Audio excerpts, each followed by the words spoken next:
Hello, hello, and a very warm welcome to another live stream with me, 320 Sim Pilot.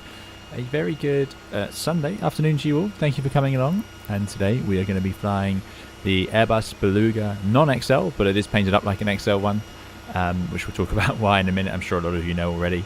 And we're going to take it from here in Luxembourg, where we last left it, over to Warsaw Chopin Airport.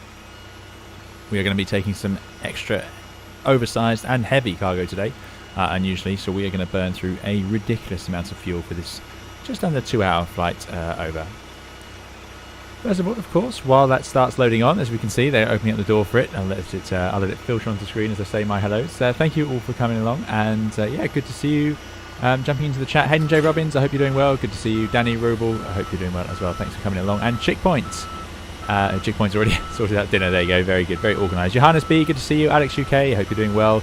You'll see the cargo we're carrying in just a second. Mateo says a giant beluga plush toy. Yes, of course. Yeah, good to see you, Mateo. Thanks for coming and moderating. And Laro, Wired Womble, I hope you're doing well. Victor Tango, thanks for coming along. Anthony, good to see you guys. Azal, there we go. Got it right. Okay, great. Azal, good to see you. Joseph Mitchell, thanks for coming along again. And Thomas Carwick, hope you're doing well. It's great to see so many of you come along on a Sunday afternoon. It's quite a sunny Sunday afternoon, unusually here in the UK, so I hope I'm not interrupting too many people's afternoons. Jetpack Away, good to see you. Certified Dynamite, Awesome Runner, Simdad, Lauren V, hope Lauren V's doing well.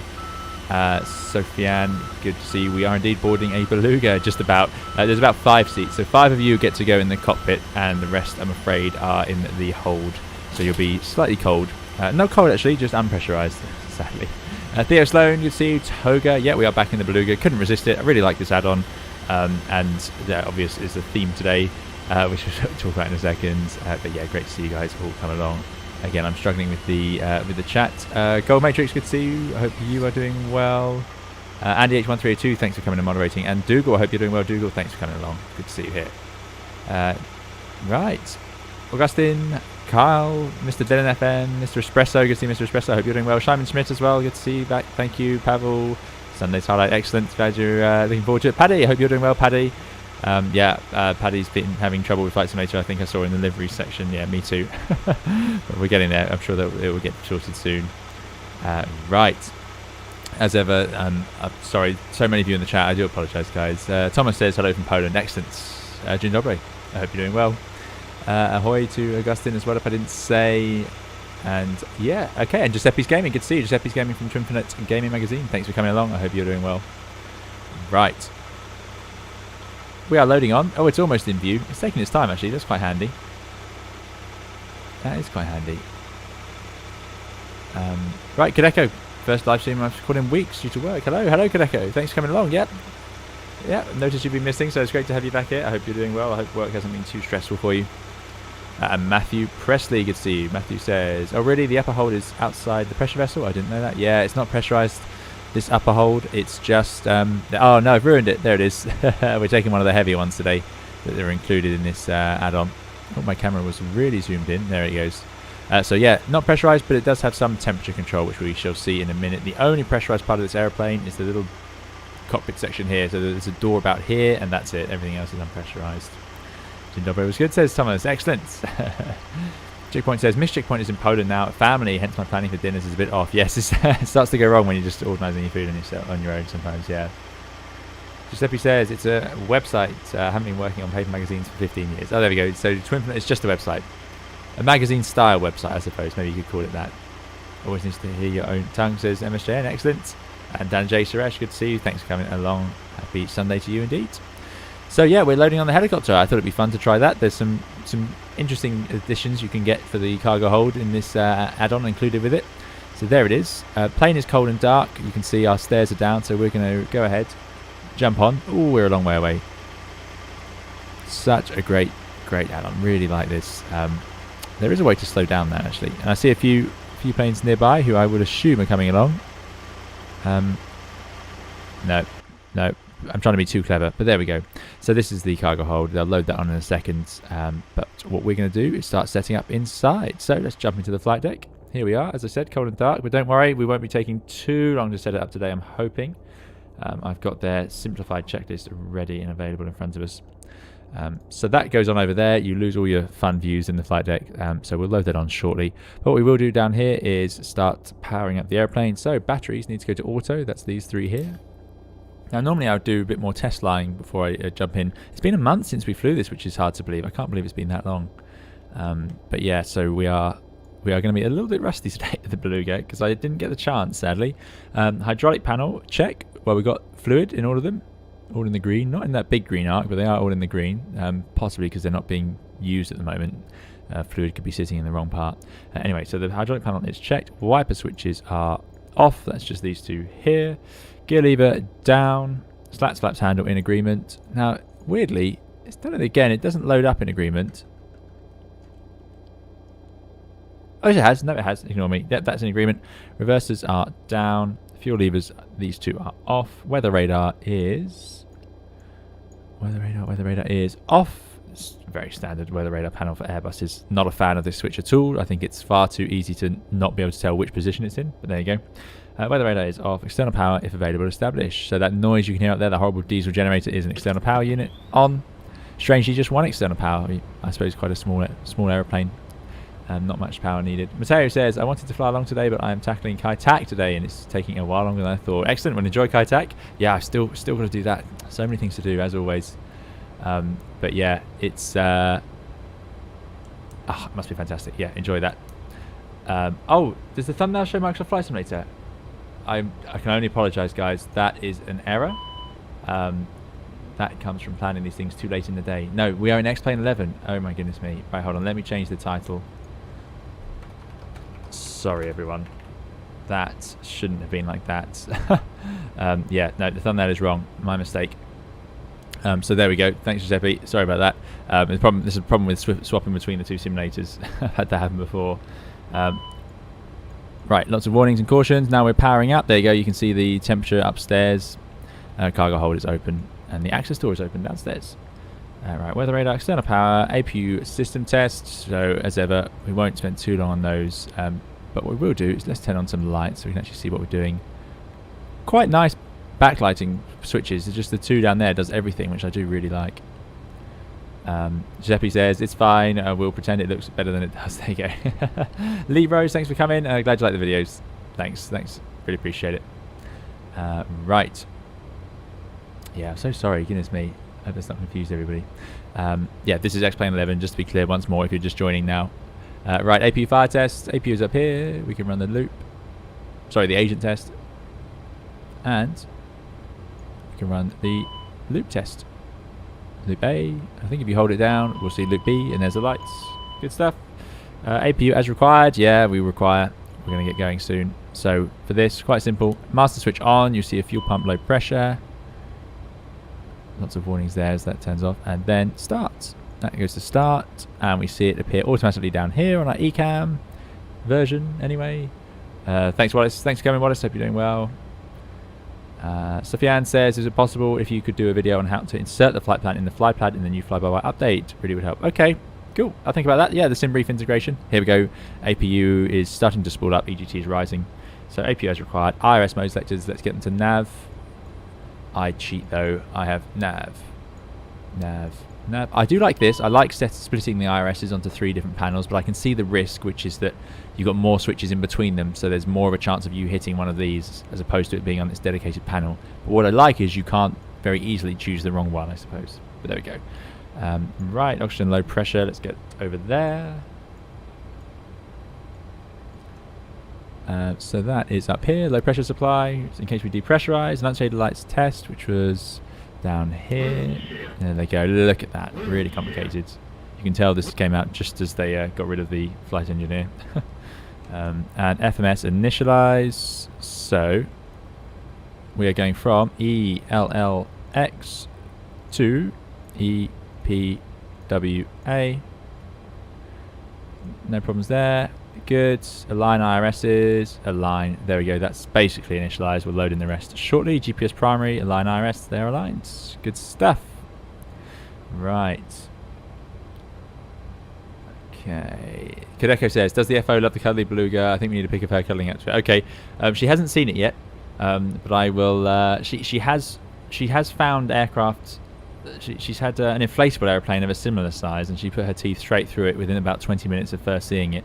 So I've managed to keep it out of her paws for the time being. But yeah, I'll definitely make sure she gets to see it soon. That's a good idea. Right. So now we're back onto our sort of last bits of the overhead flow. No smoking signs. Well, it doesn't matter. There's no passengers. I hope no one's smoking. And seatbelts would come on. Hydraulic power panel check. So we should have all these warning lights, which we do. Servo control panel check, which is all as we would expect. Low pressure. Flight recorder ground control can come on, just like in the A320.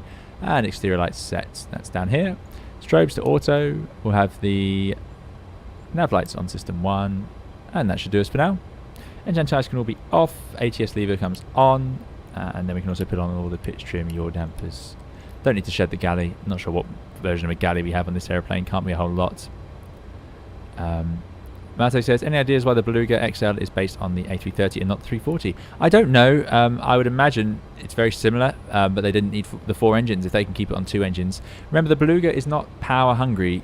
It's not usually very heavy as a machine, so it doesn't actually need 4 engines because it's mostly empty. There's no passengers, there's no cargo except for what you put in the hold, and it's usually oversized as opposed to very heavy stuff. Lots of traffic zooming around. That's great.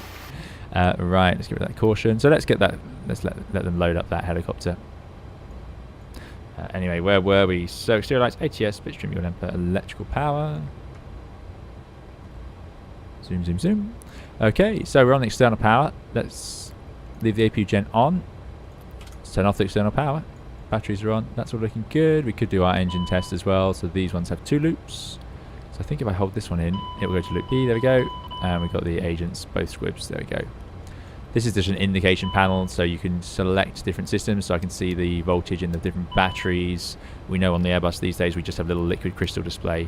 But quite fun. You can see what's on the central bus and things like that. Just check it's all working, and you can do the same over here. That's DC and AC. Yeah, very nice. Very nice to have all this modelled. Backup landing gear lights, so in case the main ones don't work. Cockpit door we can put to, well, leave it as is. It just knows it's open. There says an op sticker on it. Very good. And down we come. Fuel panel. Let's get it all on. Don't like seeing white lights. Can't be right. Fuel, right. Now we haven't actually got all our fuel on yet. How much is that? That's about 3, 4, 5, 6, 7, 8, 9, 10. That's 16 tons. Oh, 16 tons is probably a good amount. We needed 14.5, but we did. Wasn't it on our last flight we had fuel issues on this airplane? I'm sure it was. I'm sure this was the flight where I was getting a bit nervous about the fuel. So what we're going to do? We've got the fuel truck outside. Let's go to ground ops, load sheets. So we've done that. 0 fuel weight, fuel on board. Let's go for, we need 14.5. I'm going to go 17 tons. Just because of what happened last time. 17 tons. Enter. No, we're not allowed that. Fuel out of range. Fuel on board range, 0 to 40. What did that say? Oh, that's why. 17. I'm hoping that works. Add 20% to Stephen Malcolm. Okay, interesting. Interesting. Yeah. Theoretically, the cargo could land itself if it needs to. Yeah, good point. Giuseppe's Gaming says, basing it on the 340 would have requested a full redesign. They likely just didn't need to spend that kind of money for the mission. There you go. Maybe that's it. Yep. Simri profile requires. Yeah, there we go. So the Simri profile is a bit isn't quite right. So well, let's top it up then. So 45. We'll go for 20 tons. And enter. Load. There we go. Has that worked? A bit more now? Yeah, that's more like it. That would be a healthy amount of fuel. Excellent stuff. Right. So fuel panels are all on. This is all fine. And that's all good. Right. Down here then, we'll use system 1. Why not for the pressurization? Not too worried. Let's get the window heat on. Probe heat's all on, most certainly. There's the smoke detectors. We've got our oxygen. Final panel then. Emergency exit lights arm. Again, not really very important for us today. APU bleed can come on. We can start pressurizing the cabin. Or I suppose giving ourselves some fresh air. And over here, oh, no, don't do that. We have pack 1 in use. Remember, this airplane only needs 1 pack at a time because the pressurized area is so tiny. So we've got it set to pack 1 for now. which looks like it's all working out. Yeah, great. Done. Get rid of that master caution. Let me just run through this little flow they give you, just in case there's anything I'm missing. Standby. Right, okay, so now we're going to come down here. But what I like to do is, before we do most of this mode control panel, we'll just come down here and set a few obvious things. So first of all, let's get our weather up and running. Back. No, click that one. I never get that right first try. So QNH is 1019. No, that's not doing it. That's that. Right, there we go. No. Ah, yeah, I remember now. It's this incredibly... Got it exactly right. 1019. It's on the standby. They're all synchronized, which is nice. 1019 and 109. 4 altimeters on this airplane. Not bad. Not bad. Great. So that is our QNH set. And then what else do we need to do? Well, first of all, let's get some lights on so we can actually see. There we go. Okay, so we've got the QNH. We've got the anti-skid in norm. I'm going to set the landing elevation, which I did look up, which is 360 feet today. So somewhere there. Landing your worn test. Love a good test. Loads of tests on this airplane. Again, the 320 doesn't need almost any. It's amazing how few tests it requires.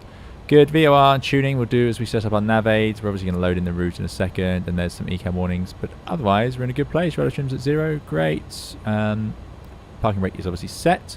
Hopefully, that helicopter is on board now. There it is. Tucked away safely in the back of the Beluga. Brilliant. So, let's get rid of them.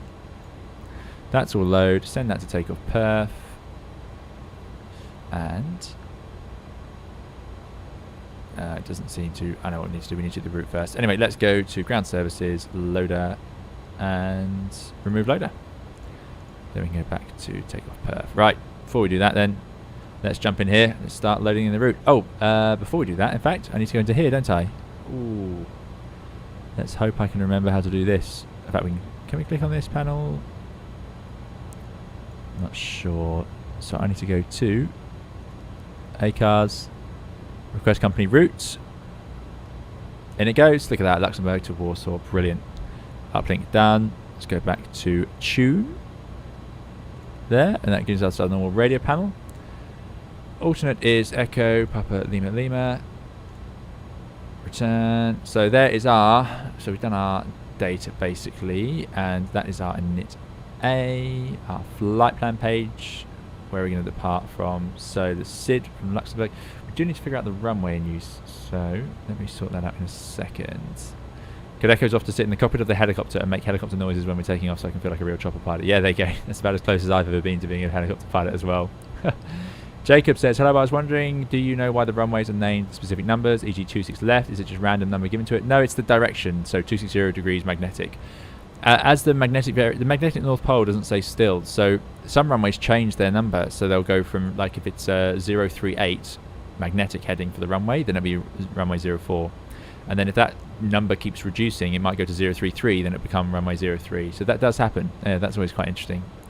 So there you go. Right. Good. Okay, so yeah, let's figure out where we're actually going to depart from. So do we have any ages here? No, we don't. So it is going to be our choice today. So what do we fancy? Let's have a look at the weather. I think we can just load it in the ATIS here. ATIS query specific ELLX. Oh, you got to press enter. Must remember to press enter. Query. So they are on runway. It's just northerly at 6 knots. So I suppose we'll depart to the east. Let's depart on 06.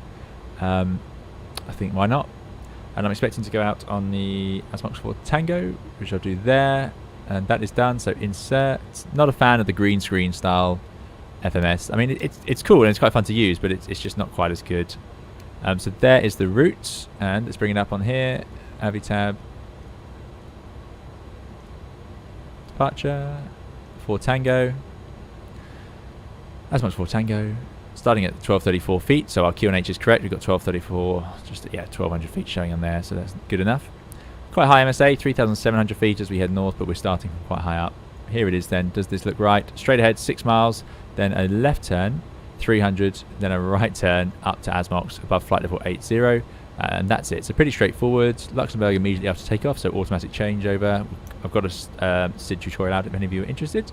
SIDs are minimum noise routing, so as we said, this also covers noise. That's why it probably swerves around quite as much as it does. Assumes 250 knots. So we can do all of those things. Let's just see, does it give us initial clearance 4,000 feet? So 4,000 into our window. There's our loader disappearing off. Thank you very much for the helicopter. Yeah, 4,000 feet in the window. We'll sort out the speed in a second, and the heading, we're going to be around on runway 06. I'm not sure that's going to matter, but we can, because you can just push it, I think, and it just goes to where you are. Yeah, we'll just push it when we get out there. That seems easier. Great, so that is our initial departure, and then we've got the rest of the routes, which if we look at our navigation display, scroll through. I've been flying so many Boeings lately. Got to get used to this. Over we go. Great stuff. And into Warsaw. If we look at the flight plan, does it show us, like the Airbus would, it doesn't show us the total distance. There's a progress page, so distance 622 miles. And if we look at our flight plan, oh no, dear, that's terrible, my fault. Right, distance, yeah, not bad. Air distance, or ground distance 664, 622. Yeah, so difference in the arrival. If we put in the star at the other end, that would be about right. Now, there's a VATSIM approach controller training event at Warsaw starting today at 800 Zulu. Oh, I didn't know that. Brilliant. We got in trouble last. Well, I didn't. I got in trouble. You guys didn't. I got in trouble last time I went to a VATSIM event. So, yeah. Hello, Van der Veen. Good to see you. We are transporting a helicopter today, which we'll go and check on in just a second. Anyway, it's also tuned to Luxembourg VOR, which is going to be particularly useful. And let's bring back that chart, because there it is. Luxembourg, straight ahead to 6 miles. Then we make our left turn. So that's fine. That's going to be displayed. I think that covers that. So let us, so that's diff secondary, let's just copy the active, otherwise we'll just carry on with that route. Radnav is also tuned, that seems absolutely fine for what we're doing. Init B time. Next page, this little arrow tells us there's next page. So a lot of this stuff is basically nonsense, but let's go and do our load sheet over here. EFB, ground ops, load sheets. Helicopter 96, 20 tons of fuel. We've done all that. Let's send to Takeoff Perth. Oh, I thought it would load. That's a bit disappointing. Oh well. ELLX. Runway 06. HS requests. It loads it in. So this is quite a slick add-on that we've got here. Can't believe there's a VATSIM event. I should have. I used to check if there was one available for us, and now I pretty much check that there isn't, so that I don't get myself into trouble. Lucas, why did you get into trouble? No one ever contacted us as we arrived into. It was in Nuremberg, and no one contacted us. We did our best. We tried to find the right frequency. They never contacted us, and then when we checked in, they were too busy, and then we turned because we thought we were following a star, and they didn't seem to agree with that.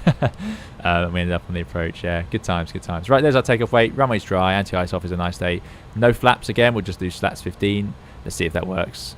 Flex on. Air conditioning on. Oh, what am I doing? Not ages request. Compute.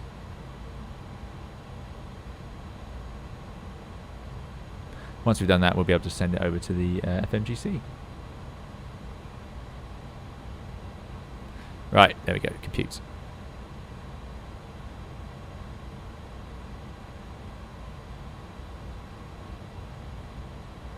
Martin Skov says, literally just watched your fly-by-wire update video, brilliant stuff. Excellent, Martin, I'm glad you enjoyed it. Yeah, version 0.6 out now.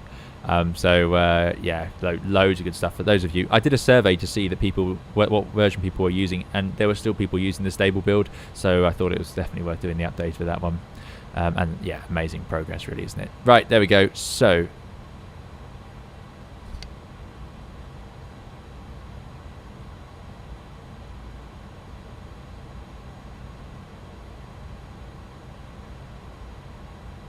sorry about that, guys. Right, anyway, so that is done. So you can send the data. Let's send it to the FMS. Receive dump data.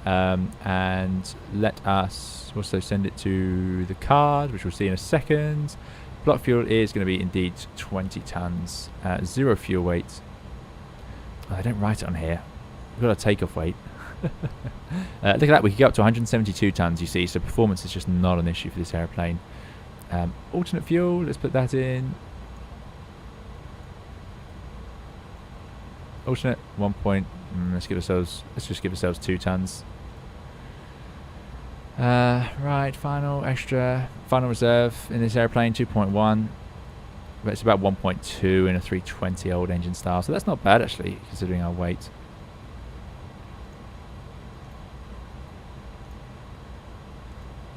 What's it doing? Why is it doing that?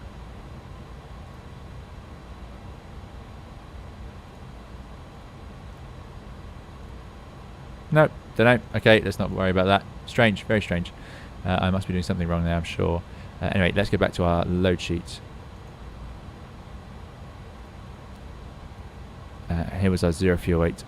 Maximum is 130, but our 0 fuel weight is 96.2 with that cargo.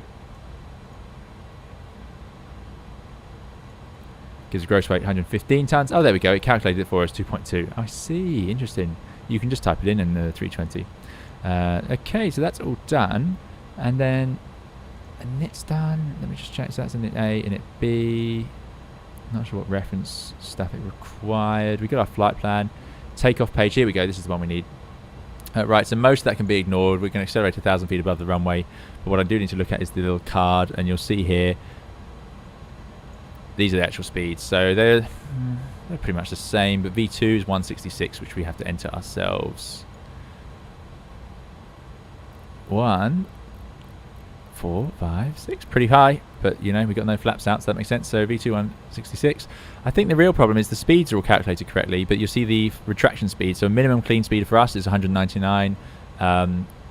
This reckons it's 216. So again, we actually have more lift on this airplane, or we're not as restricted as this would suggest. It's quite funny. I'm sure the fuel burn though is the opposite. Yves says, so cool to see you fly out of Luxembourg. Excellent. Hello Blackbeard, good to see you, thanks for coming. Lauren V, yeah, Nuremberg, yeah, that was a fun one. So gosh, solved the crash to desktop errors with the 321X, learn more about computers than I care to know. So my crash to desktop, I was getting crash to desktop yesterday with the 321X, and it was because of just one livery. It was a livery that said it was converted, but it didn't seem to work. No idea why. So I removed that. Right, let's close up the door downstairs. I love that. That looks really heavy. I'm assuming this is a hydraulic manual lever. Yeah, there doesn't look to be any power to it. Up it goes. And let's just check on our hold. There it is. Is the door closed? The door's all closed. We're all sealed in. So that's all good. Close that. Over into the flight deck. Definitely make sure we shut this door behind us. Bang. Right. Good stuff. And back into our seat. Okay. That's all done. That's done. That's done. We've got our speeds. We'll do the heading as we get out there. So what I'm going to do is... There's no profile. Profile doesn't work. I'm just going to turn those flight directors off. I'm not sure. Okay, and then let's turn them on. Flight directors on. Oh, they're on together. Vertical speed and heading, but when we press toga, that should change over. Right, okay, we're getting there, we're getting there, we're getting there. Good stuff. Deep Future says, the same happened to me, and Aer Lingus converted livery caused crashes. Yeah, that's it. I just had one livery that didn't work. Didn't work. It looks like they did an excellent job with the air straps on the helicopter. Yeah, exactly. Jack Dar, good to see you. Black Clipper says, fasten seatbelts, please. Exactly. Yes, if you're enjoying the video, do please hit the like button. It makes a big difference to the channel, and thank you for those who have. Really appreciate it. Right, okay, I think we're down to our last few bits here.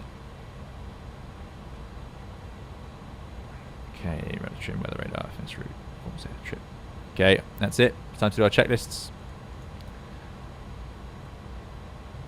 So, before start checklist, cockpit prep was completed. Fuel quantity, we've got our 20 tons. Takeoff data is set for both sides. Landing elevation is set. Altimeters are on. 19. There we go. 1019 on both sides. Brake anti-skid is norm and on. They simplified that for the later 320s. Windows and doors are closed and closed. Next will be the beacon and the parking brake. So we are on 122.8. Let me just check that's in. Good. Okay. And what stand are we on? Oh, what we can do actually. Ooh.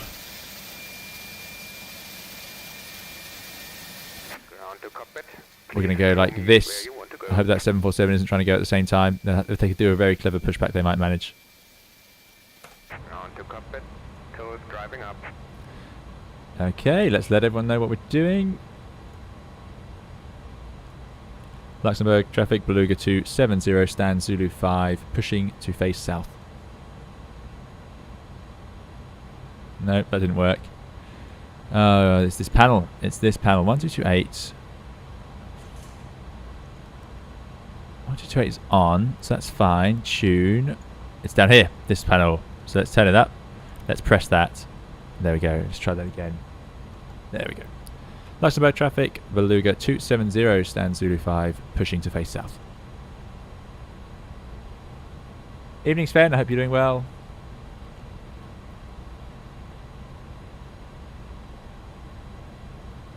Okay, all doors and hatches are closed. Ready to connect. Set parking brake. They are connecting. Parking brake is set. You can hear that APU blasting away, absolutely deafening.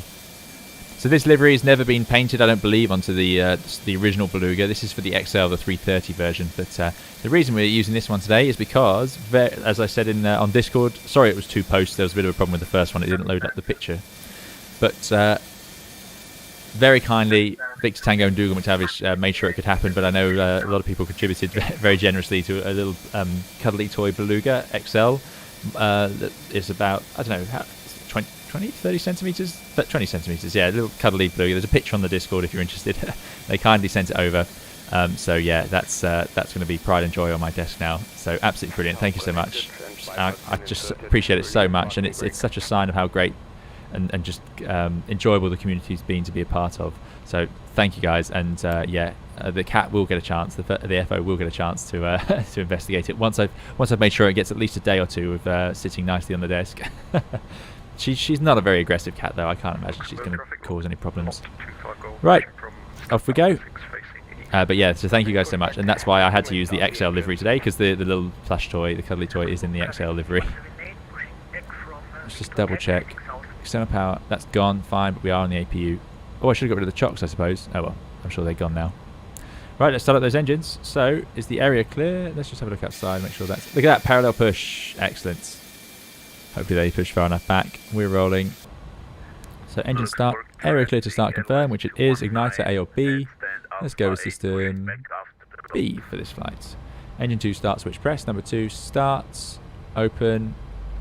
Pressure, turning N2, and at 20% N2 we can put the fuel on. Ah, this panel, that's the panel I need to do. You know something. It does take a while to crank up this last little bit. 20%, fuel lever on. Fuel comes on now. EGT's rising. Fuel flow is up there. Yeah, go about 10 an hour already. Can't be. Must be 100 an hour. There we go. I'm sorry, I pushed back just in front of you. And now the other traffic is 2. Oh dear.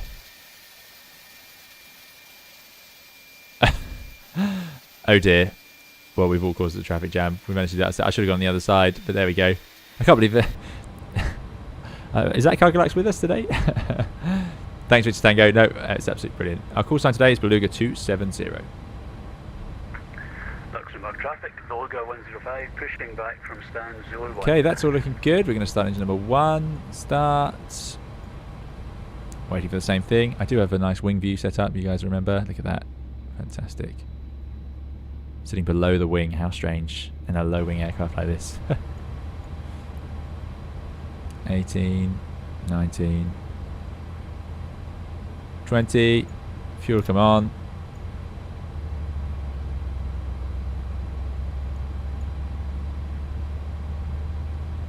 Oh no, times 1,000. So yeah. Wow, that's burning over a ton an hour. That's quite intense fuel burn. Parking brake on. What we should have done. That beacon should have come on. Windows and doors closed. And the parking brake is required. Right, off they go. So next will be the after start. Terrible. So that's boarding up. Ground crew will disconnect shortly. Let's just get our transponder, make sure it's on. So it's on standby. Oh, we'll leave it on TARA. I'll forget it otherwise. Let's put this back to map. And Disconnect, please. What we did need to do, takeoff perf. So we got a flex, flaps 15 for takeoff, trim one nose down. One nose down, flap 15, flex 60. That's what we need to do. Okay, so they can disconnect. Anyway, that engine started up. So after start, we're going to put the ignition to off. APU bleed can now turn off. That's over there. We'll let it take over as normal. APU master, a generator online, unlike the 737 I've discovered. So it's nice that we can just do that. Anti-ice is off. Speed brake, time to arm. And the rudder trim reset, check 0. Just press that, still at 0. Slats flaps. 115 please, which I think is the first notch. Yep. And trim set for takeoff. One nose down please. One down. There. We will have to trim this airplane. Right, I think we're in a good place. So let's do our after start checklist. After start checklist, pitch trim set, rudder trim 0, spoilers are armed, slats flaps are 15 and 0. ECAM status is checkly checked. Anti-ice is off, hand signal received. After start checklist complete. Just check with the other hand signal. Yep, they're gone. Alright. Luxembourg traffic, Beluga 270, taxiing to 06. Okay. Do any of my controls work? Yep, good. Brakes released. So just to show you guys. Oh yeah, we should get our taxi light on, please. And we'll go for runway turn-offs. Love the sound effects on this airplane as you sort of crawl around the ground. So we're going for 06, so we've got to come out of Kilo 1. And we go all the way down to 06. Almost worth taking off on 24, even though it's the wrong way. That's right, that'll give us time on the taxi. Let's have constraints showing on the EFIS, probably both sides. So it's going to be literally a right turn, take us onto Alpha, and then just sort of follow it all the way down to full length. Now, do I have any nose wheel steering? You've got the rudder pedals, you've got the tiller. Yeah, it still blows my mind that this airplane doesn't have any way to... The nose wheel doesn't do any steering at all. It makes it really hard to land. Or it lands in a crosswind, but it's already pretty bad in a crosswind, as we know. There's EasyJet sneaking out.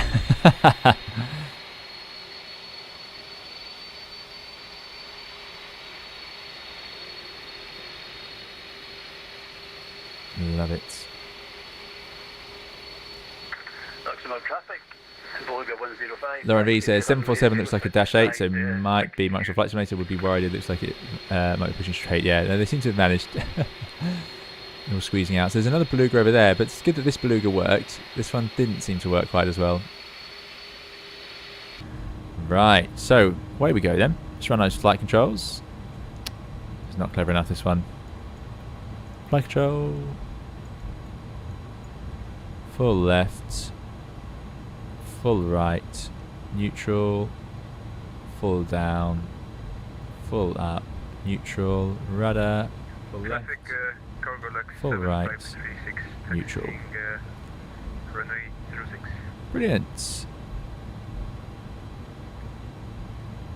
Yeah, that is jet. Going to be almost as long as your average taxi out at Schiphol. Yeah, it is indeed, Lauren. Yep. We can cause a queue here. Bit uphill. Cargo lights on the way as well. It's quite a smart livery, isn't it? With that, the black paint as well. X-Plane doesn't... does the X-Plane have multiplayer? I'm not sure. I don't think it does. I've never used it if it does. Right, what did we learn? Or what did we find out earlier? We found out... I wish the rudder... See, taxiing at speed in the 320, if you're doing 17 knots on a straight line like this, you'd only be using your pedals to keep it straight. Because if you look, the nose wheel steering is just too aggressive. It's not required. So I should check that my reverse thrust works. Yes, it does, because it wasn't working earlier. Good. Put those spoilers back. Right, so those are armed. Anyway, flex takeoff, flex 60. There it is. Luxembourg traffic, taxiing, holding point runway 06 via Lima and Bravo, holding short of Bravo. So, for takeoff checks, flight controls we've checked, flight instruments are checked, briefing is confirmed. So we Goes to plan. And there it is. That's all worked. And I'm going to arm L nav to fly that. Nav, there it is. Nav. The briefing is confirmed. V1, VR, V2 flex temp. V1 is 162. VR is 164. V2 166. And loaded flex temp of 60. Slats flaps 15.0, which they are. Arm the auto brake. Takeoff config time. Test normal. Brilliant. Next thing to do will be put the lights on, go on the runway. Where's the toga button? That's what I need to find. There it is. So yeah. Really annoying not having the rudder pedals do anything. Does anyone know? I've not worked it out.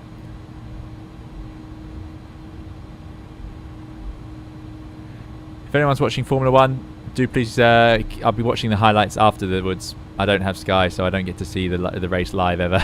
So yeah, I would really appreciate it if people don't post any spoilers about Formula 1 in the chat. Yeah, thanks. I'm always running behind on that. Is the Easy going to overtake you on the taxiway? Yeah, maybe they are. Yeah, we've picked up a bit of speed now, so they're doing well. Cargo lights coming along, and there's the other Beluga. It's a busy day for Luxembourg.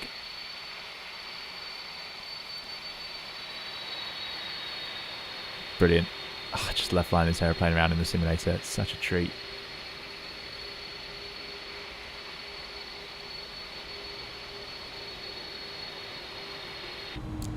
Right.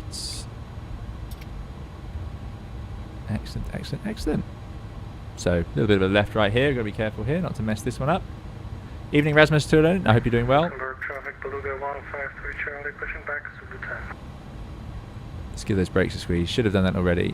Some airlines don't make you do the brake squeeze straight away. There's some will let you do it after, you know, if it's not the first flight of the day, you can just do it when you need to.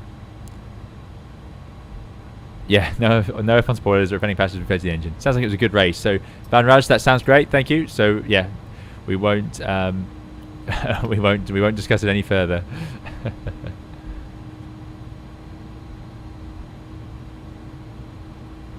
I'm sorry if anyone watching doesn't want any spoilers. I'm afraid we can't guarantee it on the channel. We do our best, but yeah, people might join later and not realise.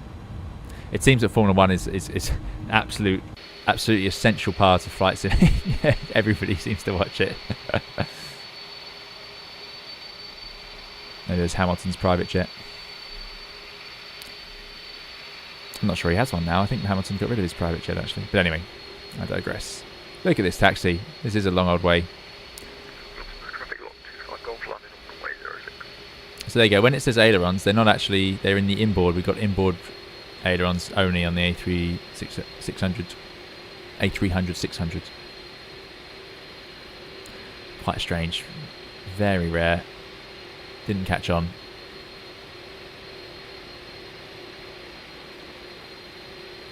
There's something quite good about this, the texturing on this aeroplane as well. Look at those wings. It's really good, and I don't know what they do differently. I don't fully understand it, but yeah, it's very good texturing all round, really, which is nice to see. It's nice to see that they've managed to improve it. So they're going to improve their A300 because I don't think the A300 looks as good as this, to be honest with you. We did try a bot for banning F1 topics, but it ended up banning people who were discussing anything random.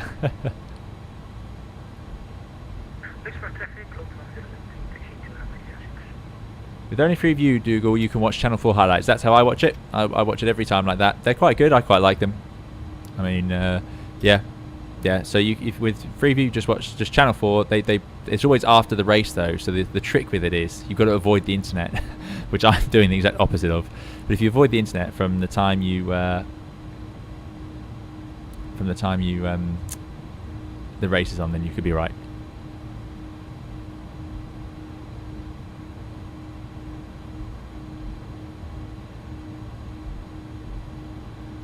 There's been some useful information on Discord about the textures. There you go. So there's Checkpoint. Thanks, Checkpoint. Ah, there we go. It's near Victor Tango's hometown, the race today. Excellent. AC455, good to see you. Thanks for coming along. I hope you're doing well. Yeah, I'll do a sticky message in a minute. Oh, we got a tower. 1181. Does my panel work with this one? I hope so. I keep trying to use my feet.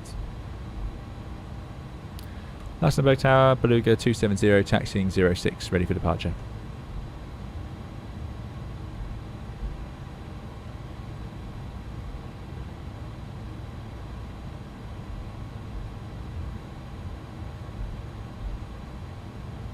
Luxembourg Tower, ET 5 kilo, taxiing 2, holding point runway 06.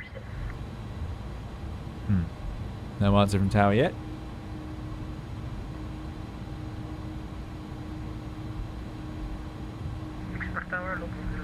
Luxembourg Tower, advised to 19 Everyone's checking in. on Bravo, taxiing for holding point 06.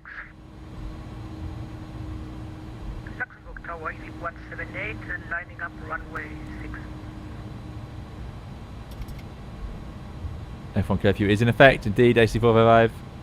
We're nearly there, taxi's nearly over, Kadeko. That was quite impressive. I should have just gone for 2-4, but actually, good job we didn't, because everyone's come here. Tower, good evening, cargo 7566. I'm not sure if tower is... tower seems to be muted or something like that, unless I'm not listening properly.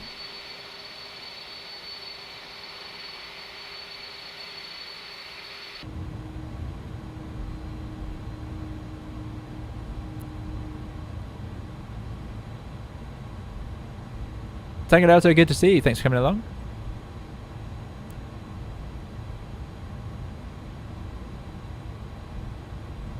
I'm going to stop here. Has anyone else heard tower? Anyone else should fly along with us? So parking brake is set. Let me just check that I haven't messed something up here. We're transmitting. Receiving. Initiation on frequency, Luxembourg Tower. And Luxembourg Tower, Beluga 270, holding point 06, ready for departure. Beluga 270 plus Luxembourg Tower. Hello, sir. I have your IFR clearance advice ready to copy. Ready to copy, Beluga 270. Beluga 270, you're cleared to destination Warsaw on the ASMOX 4 Tango departure, runway 06, initial climb 4,000 feet, squawk 1,000, and the 8th is November.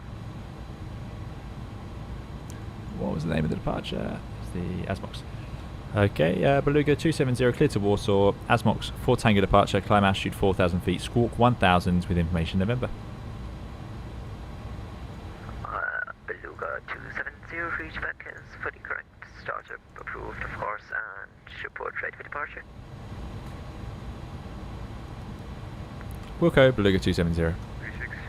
Okay, squawk 1,000, go back to tune page, there we go, so that's in.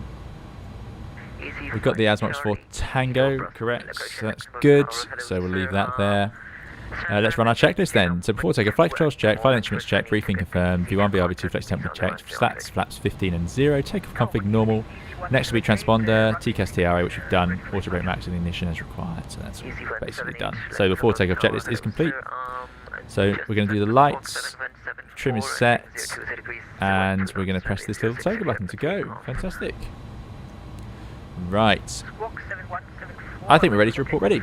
Tango Delta says, hi boss, your streams have convinced me to add this plane to my hangar. What a perfectly quirky plane. One could simulate delivering 350 parts in the Beluga. Yeah, exactly. It's great. Oh, there we go. Easy's waiting for clearance anyway. So we'll let them go before report ready. Let's move up to the line though. I feel like we're blocking the queue a little bit.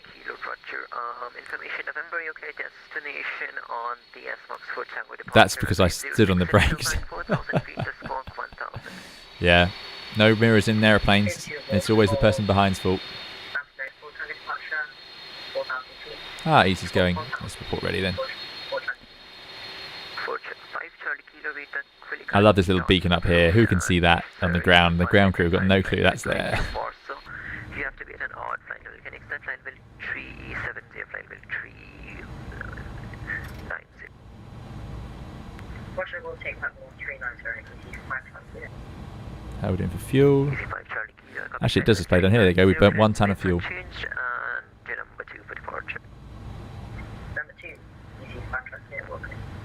Beluga 270 ready for departure. Beluga 270 ready for departure. Beluga 270, 06 land and wait. Ladder point 06 Beluga 270.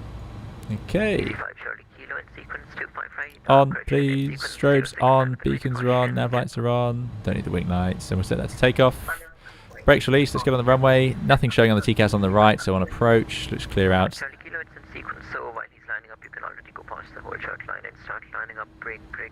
Ah, there you go. 7536 Luxembourg. So that is an unusual thing. Some airports do it, some airports don't, where when they tell you to line up, you're allowed to cross the line. It's a strange one that not all airports do. So I'm no shame in double checking that. Unless I know very well that that is the rule, I wouldn't do it, because crossing that stop bar is such an issue. To do it if you're not cleared to, you'll be in a lot of reporting and air traffic will be incredibly angry. So yeah, well worth checking. It's usually a very local procedure. Okay, so that's armed. The point it's going to is straight ahead, which is what we wanted. Ready to go. Evening, Klaus. I hope you're doing well. That's not perfectly on the centre line, but that'll do. Line up in sequence 7536. And 7536, just in for UR number 3 for departure. I don't use reshade, no, Toblerone. Luxembourg Tower, good day, Beluga 153. Good to see you, Warren Smith. Zulu 10, Plain indeed, Tabas. Beluga 153 Charlie, Brussels, Scratching Luxembourg Tower, hello sir, Think. stand by for the clearance in number 1, We're all in a good place. Beluga 270, 702 degrees 12 knots, runway 06, declared for takeoff. Clear for takeoff at 06 Beluga 270. Okay, let's go then. Let's pull up the engines, bit of forward pressure. Runway 06 via Kilo 2 Alpha Bravo, hold short runway 06, the QNH 102. Keep it 50%. Bit more. There we go, brakes released. Where's it gone? Click. There's the auto thrust in. And they'll start spooling up, looking for 94.9 on the N1. So this is where, without nose wheel steering, I'm having a full left rudder. Just about getting it, but anyway, there we go. Right, airspeed's climbing now. They do take ages to spool up, these engines. They rarely get fully set by 80 knots, which is a requirement for a lot of aircraft. There's 80 knots, 60 neutral. Airplane's trying to weathercock to the left, quite strongly actually. There's the thrust set. We are going to be fast for this one. Look at this. V1 rotates. Let it weathercock. Positive climb. Gear coming up. SRS and nav are in. We got a trim. That's our job today, unbelievably. And away we go. The trim does run very aggressively on this. It's just the way I've got my controls set up. Okay, speed and out star. It's already leveling us at 4,000. Doesn't take much.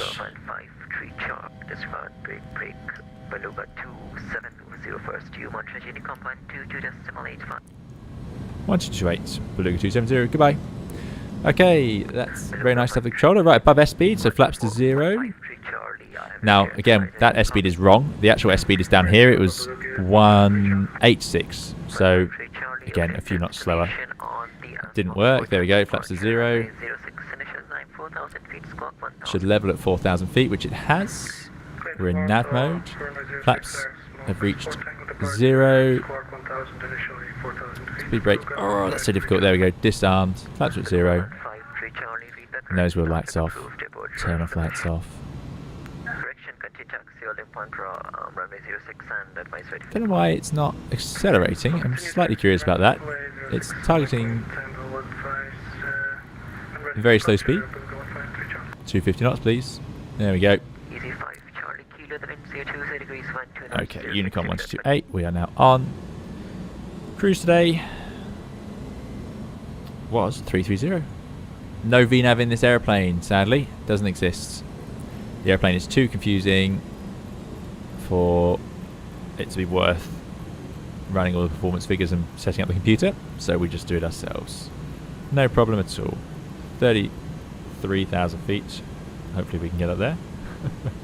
I assume they have their own calculators to do that. And I'm just going to go level change. Thrust, speed, nav.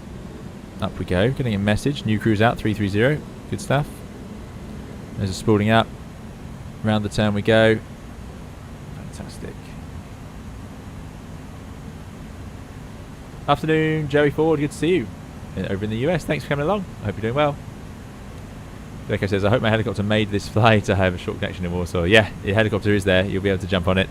After takeoff climb checklist then. Slaps, flaps retracted. Landing gear up. Neutral. Neutral. You must remember that. Upper neutral. Packs. One pack is on. Altimeters.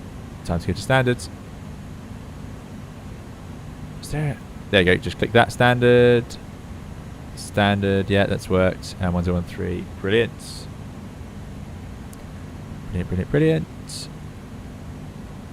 Now we're on that intercept up to Asmox. Going to go through some clouds. Let's get the engine anti-ice on. Fault lights just while the valve is in transit. And there we go. Quite common. New message, speed limit exceeded. That's fine.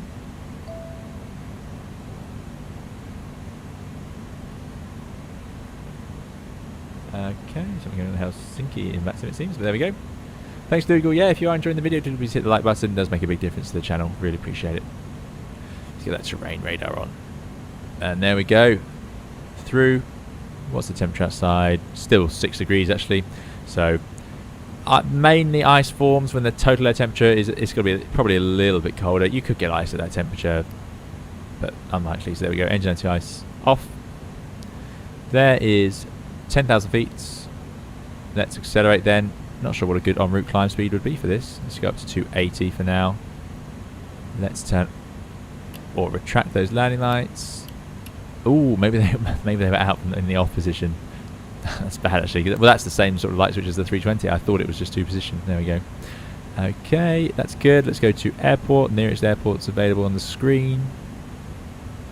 I think we're in a good place. Look at that low speed limit.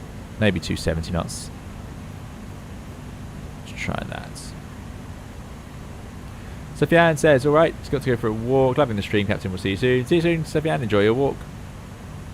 Lovely day for a walk. Yeah, it is indeed. Quite jealous. Oh, did you get a landing rate during that takeoff? Fantastic. Right, let's get the flyaway view. Glorious.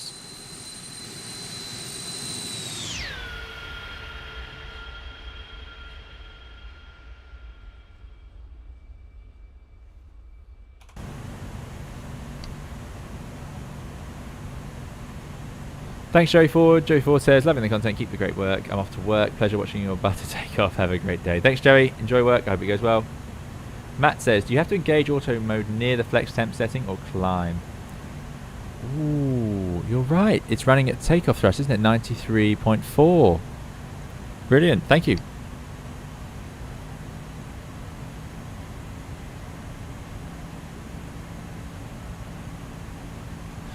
Ironically,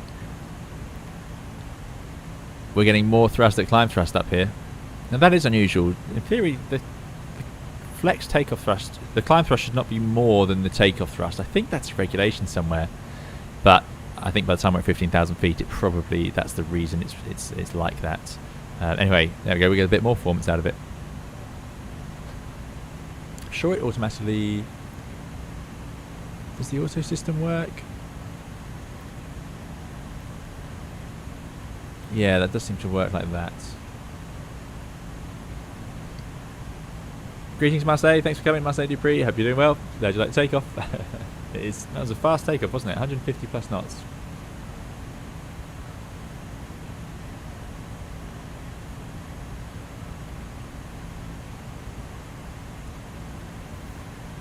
Gonna be up there in no time.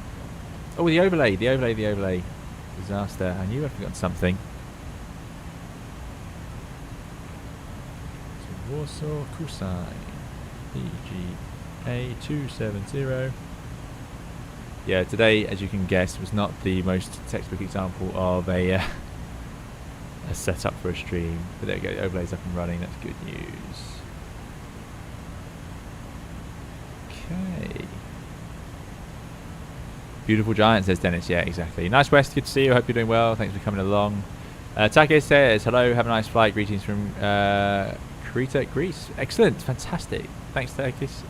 Great to see you. Wish I was in Greece. I think that would be lovely. I hope we get to go to Greece this year. That would be amazing. I'll be so happy if I get to do that.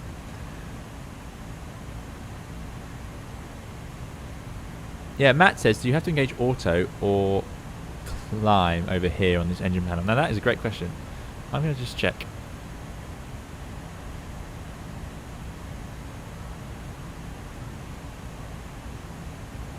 I think we have to set climb. I think auto doesn't work. In the A300 you can just use auto. But for some reason it doesn't work. And I remember you have to select toga on here on approach. So, there we go. Oh, very nice, eh? Must be nice flying cargo around. If you get to do it in the daytime anyway. Warren says, looking forward to the INI A310. There's going to be an update on the development soon. I get that. Ah, excellent.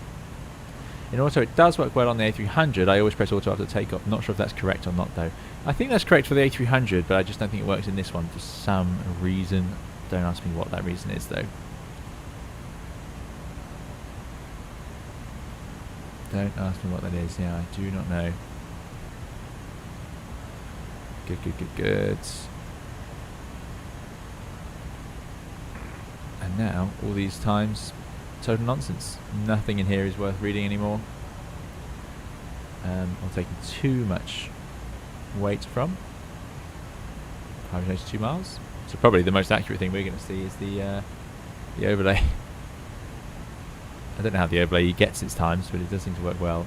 It doesn't work because it doesn't have VNAV perhaps. Ah, yeah, that'll be it. In auto, it might work for now in climb, but it may never change to anything else or cruise or anything like that. So, yeah, that's probably it. Good spot. Giuseppe's Gaming says, question on the A320. Do you usually fill up the detailed wind page in init A or just download it or leave it blank? You normally don't in your stream, but I'm wondering about real. Yeah, good question. So, you'd normally put something in. Oh. 12327.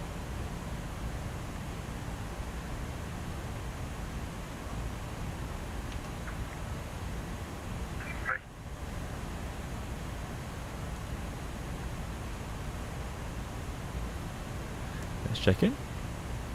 Charles Beluga 270, climbing flight level 3302 Ropov.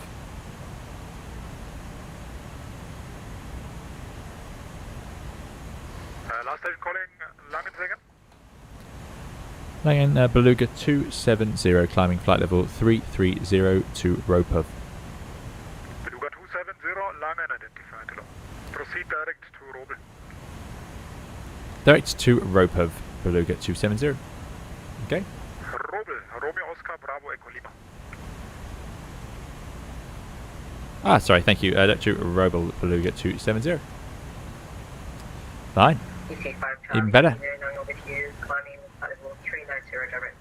Robel, direct please. There it is. Oh, actually, we're already turning. Inserts. That might save us a bit of time.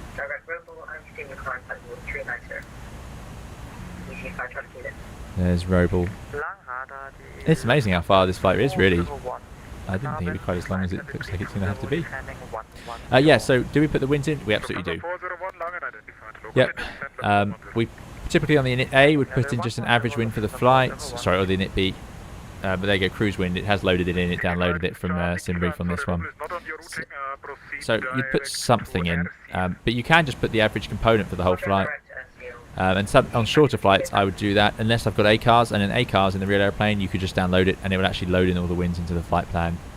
Can you do that in here? No, it's not the same formats. Oh yeah, you can wind, so I could put the wind in at this waypoint. So if you had a really long flight, you might do that. But if you have ACARS, ACARS will do it for you. It will load it in all the whole way. So that's the easiest one if you have ACARS. But we don't, so I would just, to be honest with you, unless you're doing a flight that's sort of 4 hours long, I would go to my, and I think I've done this on streams, average wind component -7, and I'd put in -7 on the unit page, because that's all that's going to matter, really, even for a flight this long. Leith, hello, thanks for coming. Leith says, hello, how are you? I have a question. When you take off, do we put full throttle or 80 to 100? You can put full throttle on the Airbus.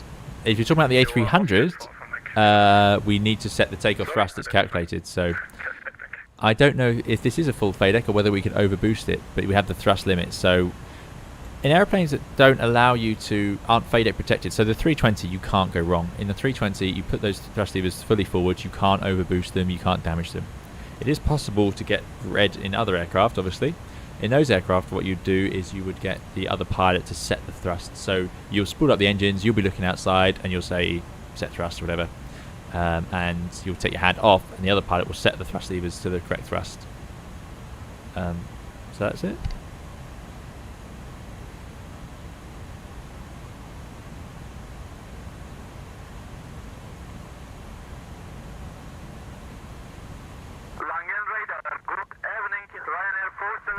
Olive Live is asking, Olive Live says, hey, do you notice that there is no more 3 clicks and dings at the beginning of starting the procedure in the experimental version of the A320X? Do you know why? I do not know why, but yeah, that experimental version goes through lots of changes. Considering we've just had an update to Microsoft Flight Simulator, I wouldn't be surprised if there's things missing or have been sort of corrupted in the last update. I don't know if that's true, but I don't know why, but I'm sure they'll sort it out. Yeah, they're very good at that sort of thing. What have we loaded today? Says Nice Wests. Once we get in the cruise, we can go and check on it. Go and check it's all. Didn't roll to the back of the aeroplane.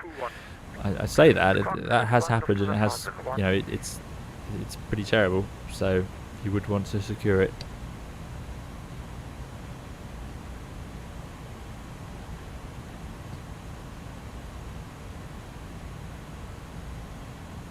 Lauren V says, seems like it's a normal weekend in VATS in Germany. This excellent controller is online. I recognise his voice. Ah, brilliant. Matt says, missed the takeoff. Hopefully you don't have to hold short of the runway for 20 minutes like I did this morning. Busy Sunday patterns. Yeah, it's surprisingly busy, but no, we didn't have to hold short for too long. We did. It was pretty good, actually. Pretty good.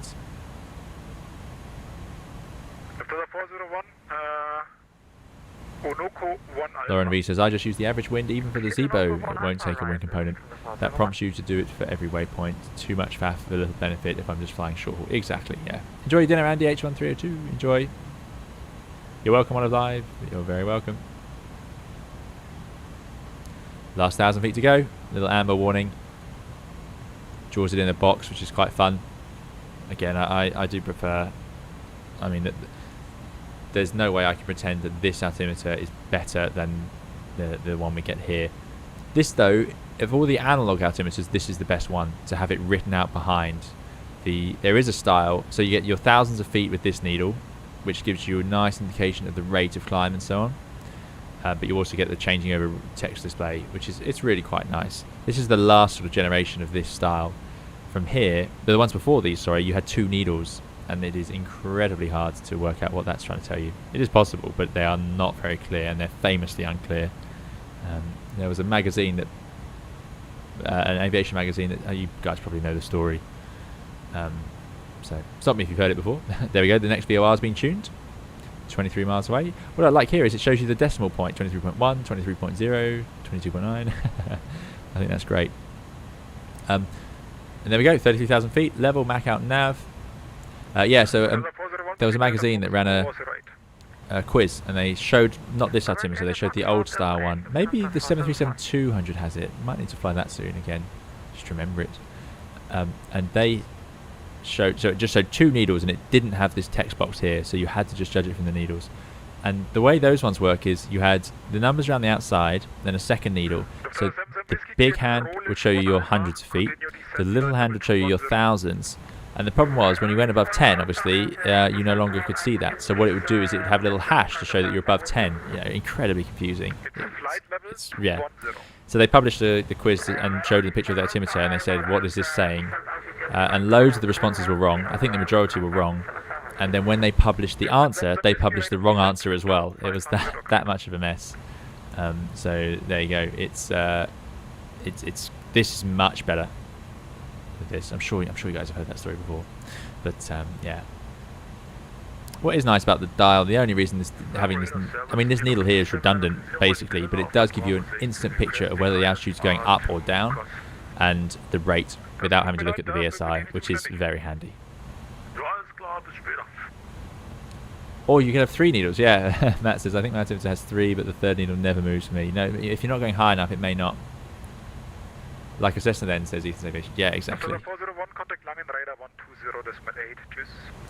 Ivan says, what do I have to set for VOR 1 and 2 for A320 and also ADF 1 and 2 arrival or departure?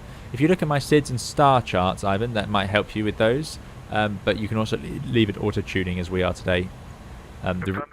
If you're using Microsoft Flight Simulator, the radio nav aids don't show up, but the real airplane would automatically tune them. So for example, this is being tuned. I haven't had to tune anything. If I go to progress page, I think it shows you that it's auto-tuned the TAL VOR. So there you go, brilliant. Let's put in Echo Papa Whiskey Alpha. How far away is it? No. There it goes. I was going to say, I'd be really upset if that didn't work. 500 miles. This is a long flight. Lauren V says, they're very common in GA aircraft. Obviously, I don't like them, but would I rather have all glass for flying at less than 150 knots? No, exactly. It's not a problem for the low altitudes, typically. But I must say, I've looked at a few general aviation ones, and I have to look twice, usually. One Blackbeard says, question, what's the difference between 320-200 and 320-100 other than efficiency? Oh, there's basically no 320-100s out there. There were a few. I think Air India had a few, and they had double wheels set up on them and so on. But no, I think I'm thinking of the right one. Maybe I'm thinking of the 200. But anyway, there's basically no 320-100s. It was just modified quickly into the 200, and that's what we've been living with. Yeah. So no, I think it's just efficiency and a few little tweaks.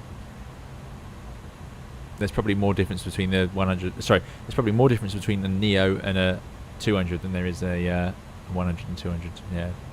Tom Corwine, thank you so much. Thank you very much for your 5-year solar donation. Really appreciate it, Tom. Tom says, Toliss Manta retro livery almost done. Thanks for the stream. Excellent, Tom. I look forward to it, and you're very welcome. Thank you so much for that very kind donation. And yeah, I'm looking forward. I know a lot of people have been working hard at getting the retro Toliss. Is our alert box is not working?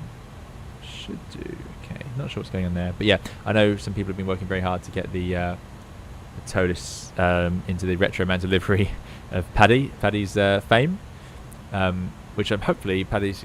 I think Paddy's working on getting the updates so we can get them into the A320NX. But yeah, to be fair, I should probably convert it myself. But anyway, thank you so much, Tom, for your $5 donation, and I look forward to trying out that livery. I know there's been work at getting the chrome effect on the Toliss, which would be really cool, really good. The Ruby Red 787 pilot says, 320 Sim pilot, I'd keep a lookout on your left. That EasyJet is going to overtake you, Speedy 320.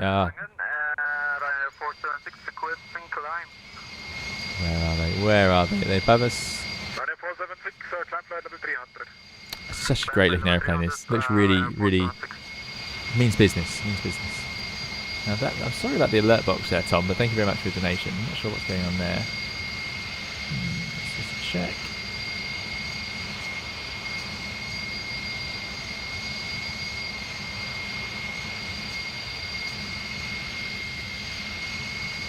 Not sure. Hope you're doing well, the Ruby Red 787 pilot. Thanks for coming along.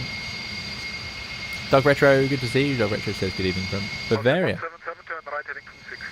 8455 says no wingtips on the 100. There you go. Yeah, they didn't even have these little wingtip fences, they're called, these tiny little things. And they weren't on the 100 320s. Evening, Louis Wilson.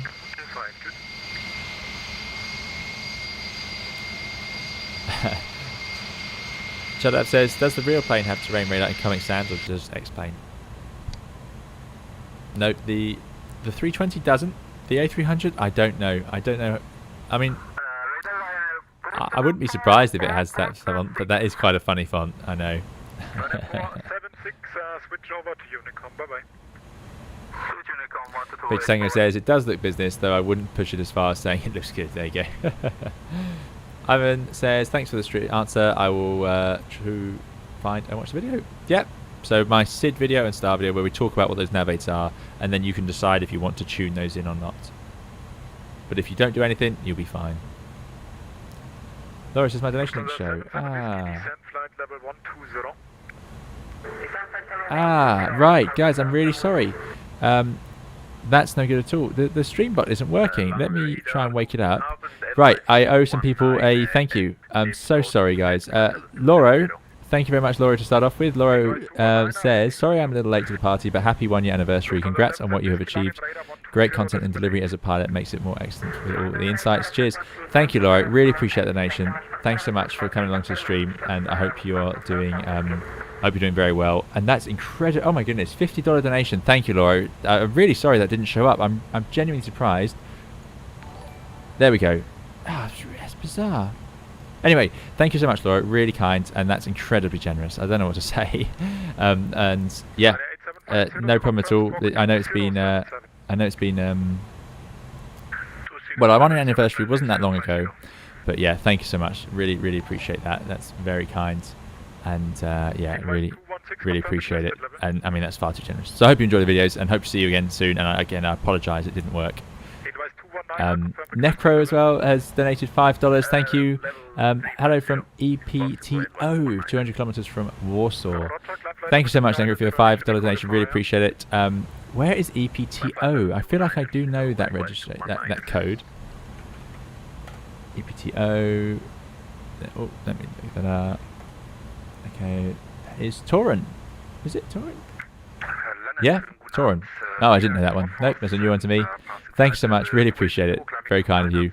And yeah, really appreciate it, Necro. Thank you again. So thank you again, Laura. And thank you, Necro. And I think Necro donated twice. So apologies. I'm sorry the alerts aren't showing up. I don't know what's going on there. So let's run Necro's alert. There we go. Streamlabs sometimes lets you down, eh? And that's 2 of those. So thank you. Really appreciate Necro. Really appreciate it, Laura. Very kind. And Pod 9. Thank you very much, Pod 9. I just run that one. I don't think that's working either. So thank you, Pod 9, as ever, for your very generous contributions to the channel. Thank you for your €10 donation. I hope you're doing well, Pod 9, in Europe, wherever you are in Europe. Thanks for coming along today. Really, really appreciate it. And thank you for that very kind donation. Very generous. As always, Pod 9's been supporting the channel so much over the last few months, really. Yeah. No, thank you, guys. Far too generous. And I'm so sorry about the alert box. So to recap, Laura, thank you so much. Incredibly generous and really kind words. Really appreciate it. Thank you to Necro and Pol 9. Really kind guys. Again, I just can't believe it. Never happened. Anyway, Laura says no need. Was just wondering as there was no notifications the whole stream. Yeah, exactly. We haven't had any. So something's up with it, obviously. Ruby Red 787 pilot says, yep, definitely passing you now on Batmap. He's flight 360. Was that on our left? Actually, we do have TCAS. It's only set to 6 nautical miles range now. I feel like it's possible to change that range. Is it in here? No.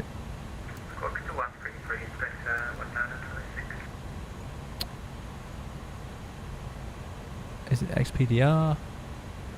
Where is it? Where is it? Where is it? I'm sure I found a way to do it before.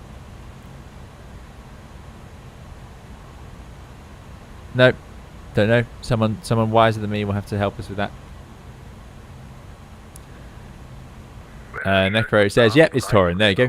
Torin, excellent. Yep, we're going to be cruising past. I realised we hadn't been to Poland for a while, so I wanted to fit it into a flight.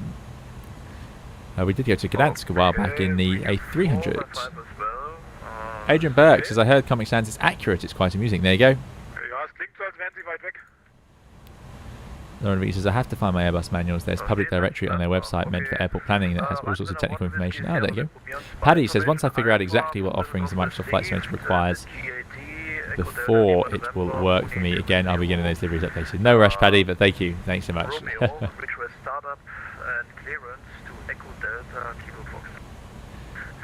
Any chance for a flight from Elrop? Is that Ottopenny in Bucharest? We did do a flight from Bucharest about a year ago now. Hard to believe that. Oh my goodness, that's a long time. Yeah, I'm sure it's one of our first streams actually. So yeah, we can return to Romania, absolutely.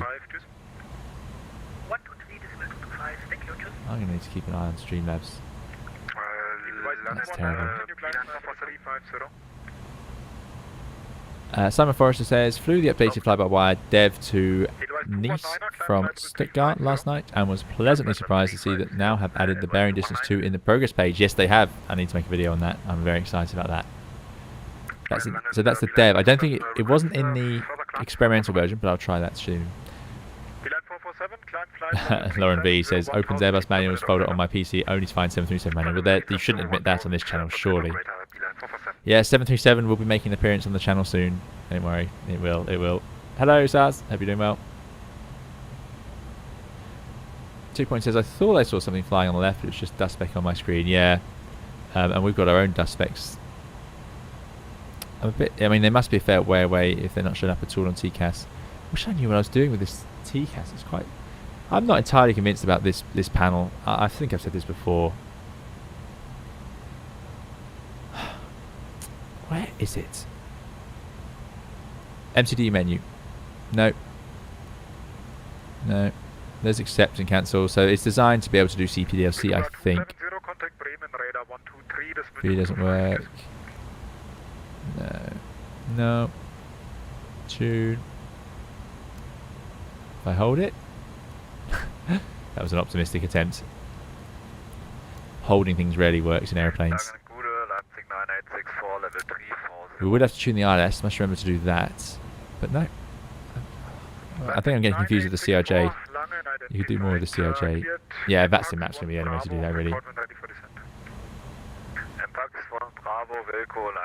Doc says, in the actual experimental version, it works now too. Excellent. There you go. Hi, I'm a Bush. I hope you're doing well.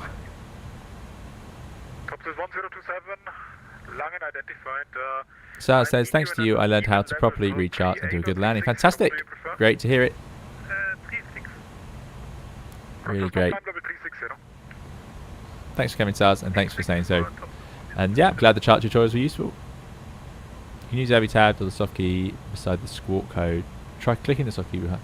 Yeah, so...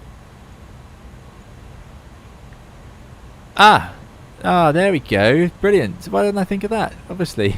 So, out limits, norm, that's the altitude, that's fine. Test, traffic, we want that. HC 1. TIRA, yeah. Oh, that's it. You don't get to increase the range of it. Is it just set to 1? It's not got any other options. Ah. Oh, I got excited there. I thought we'd found it. Oh well. But anyway, there's where the other options are. You got to press next to the code. There it is. Probably find there's a next page or something. No, it's not that ridiculous.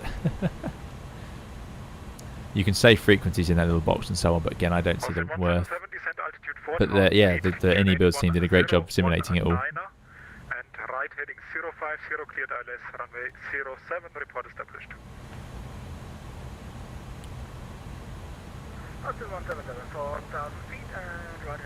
Oh, there we go, Adrian, we've answered your question. Is there a below above range setting for TCAS on the Beluga? I think it's removed because it was on the transponder panel before. Yeah, there is through that little panel we just saw, as it turns out. You can use every tab to check for traffic. Yeah. Ready for descent. Leipziger 9864, Roger, descent flight level 100. Descent level 100, Leipziger 9864. Well, that's where we are. Even easier. I'm not sure how to show traffic in there. If I press M, there they are. There's the easy 5 Charlie Kilo. They're not overtaking us as much as I expected them to. They are being sort of cut in the corner a little bit. Busy. 23225. So I'm going to get that. I'm going to have that ready to go. Beluga 270. Go ahead. Contact Bremen 123.225. Bye bye. 123.225. Beluga 270. Thank you. Goodbye. Katarina Echo Papa cleared Kerak. Brilliant. Kalem 136 2325, we're on. Roger, approved as requested. Report clear of weather again. Report clear. Hey, someone dodging weather. Something you hear a lot more in real life than on that sim. That's great. And just let Easy 5 Charlie Kilo check in if they haven't already. There they are. Well, if they're dodging weather, let's turn our radar on. System on. Get rid of terrain. Do we need to press it on here? No, so it should be like ours. Controller Beluga 270, flight level 330 to Robel. Beluga 270, Bremen radar, hello, identified. Excellent, excellent, excellent. A300 feels more Boeing than Airbus, Blackbeard says. Yeah, I pretty much agree. Easy could be, in fact, taking it easy. Yeah, maybe they are. Langham was doing a good job, sounded really busy. Yeah, they are doing a fantastic job, that controller. Looking after a lot of traffic and separating us. We're all going the same way as well. Especially if there's an event on in Warsaw, which I didn't realise. Ivan says, did you actually fly this year in real life? I've heard that some of the country will try to minimise the travelling restriction from May. Fingers crossed we can travel from May during this year. I have flown in real life this year, but put it this way, not for the last couple of months. Sadly, yeah. Easy 5 Charlie Kilo, contact mention rider 124.995. Is the Beluga more complicated to fly when compared to the 320? I don't know about more complicated. It has less systems, so we don't have a VNAV, so we just have to do it ourselves. You know, the speed is just set there. Contact mention radar 124.995. 124905. Beluga 270, bye. So 03 Delta Kilo, Shouldn't say bye. 12495. So I'm so used to that. I mean, this is a great point. I don't know why I'm sitting here at decimal 6.5 when we can zoom along at 6.9. Look at that. Like a Ferrari. Oh, I shouldn't have said that. Right, 12495. There we go. Let's check in. Control Beluga 270, flight level 330 to Govan. Beluga 270, München, Beluga identified. I do not have a slot for cross the pond yet. No slot for that. I never got round to applying. I know someone did send me a message. Apparently there's a sort of streamers application or something like that for not for across the pond, but just in general with VATSIM. But I don't know. I don't know whether they'd ever accept me on that, because I think I've been in trouble too many times on VATSIM to be accepted for any of that. That Leopard Gecko guy says, how do you feel about the flight back to A320-21? Yeah, I didn't know they were doing a 21. But the A320, I've heard good things, but most people seem to think the Toliss is as good and certainly easier to run. That's a lot of not flying time, Pol 9. Yeah, I agree. How are we doing on fuel, says Rasmus? Yeah, great point. So, let's do a bit of a systems check, I think. Let's bring up the eCam page for that, and let's have a look through. Engines, all looking good. Should have this at top of climb, really. Hydraulics. Oh, there we go. So we've got the needles in there. So does that match up with this? So, green. Well, this says green has the most, so I'm not sure what this is saying. Because this would suggest that green... that the blue system has the most. This one says the less, so not sure what these needles are. I need to look that up. But anyway, all functioning as we would hope. AC electrics. Oh, thank goodness! I thought we'd come the whole way without that, which would be pretty difficult to do. You would know if you didn't have any AC electrics. But yeah, all running nicely. Slight variation in the voltage, but not bad, not bad. There's the integrated drive generators there. Bus is loaded on. Good. DC. There's our batteries. The essential DC bus. All looking good. Bleed, fine. Number 2 pack not even on, sitting there. Number 1 is running at low. It's hardly having to work to pressurise us, obviously. That's quite a nice page. Oh, that's the cruise page. Yeah, I was going to say, that is nice. Conditioning page then. Cargo hold, we'll go and check in a second. 24 degrees, looks pretty nice. Pretty pleasant up there. Warmer than we keep it on the passenger flights. Cabin pressurisation all looking good. 6,000 feet. Yeah, we're not very high up. Fuel. So here we go then. How much fuel have we got on board? I'll just cheat, 13.6. So we got 13.6. So we started with 20. We took off at 19. So that's about 5.4 tons burnt. and level To get us 120 this far. Not bad, but it's quite thirsty, but of course the takeoff and climb is going to be the worst part of that. Right, so what we need to look at now is our fuel flow. We're burning 3 tons an hour, so we're burning 6 tons an hour. And let's round it up. Let's say we're burning 6.4 an hour, which is a huge fuel flow. That is insane. I mean, we burn in the 320 NEOs, it can be down at 2 tons an hour, and we're burning 6.4 tons an hour in this machine. Okay, well, it's going to get interesting. Let's go to progress. When are we arriving? No, it's not progress, it's reference. No, it's not reference. Tactical modes? Where's it written? Modes? No. I'm sure there's a really useful page that gave us all this information. I'm sure we've used it last time. Fuel prediction? There we go, 1632. No, this is the wrong times. I've set it to daylight again. So, about an hour. This reckons we've got about an hour and a bit to go. I think the overlay is agreeing with that. Yeah, 1630. Okay, so yeah, about an hour. So, actually, it's not too bad. We're going to burn 6.4 tons, but in the descent we'll burn a bit less. So basically, I think we'll burn about 6.5 tons of fuel from here until pretty much landing. That gives us a landing fuel of 7.4. Loads. Loads of fuel. We set off with, let me just check our flight plan. So we should, our trip fuel should have been 8.4. And that's the problem, really. This is why we should add that 20%, because this says 8.4 trip fuel, but we've already burnt 5.4 just to get here, and we're going to burn another 6 tons. So we're going to burn 10. We're going to burn about 11 tons of fuel for this flight. So yeah, it's a reasonable addition, isn't it? 8.5, 9.5, 10.5. You need to add at least 2 tons. We want to land with 1, 2, 3, 4. About 4 tons of fuel minimum, and then you've got 1 ton contingency. So we're going to land with 5. So we're going to land with extra fuel, which is what we wanted. That's why we went with a ridiculous amount. But we took 5 tons extra, which is madness, really. So yeah, good to know. Good to know for future. Must remember that. Anyway, enough of that. I don't know how interesting you guys can find that for that long. You're not recording block time with chrono, says Rasmus. No. You know what? When we pushed back, I looked around and I couldn't see it in time, so I just ignored it. Oh, yeah, we need to go cruise.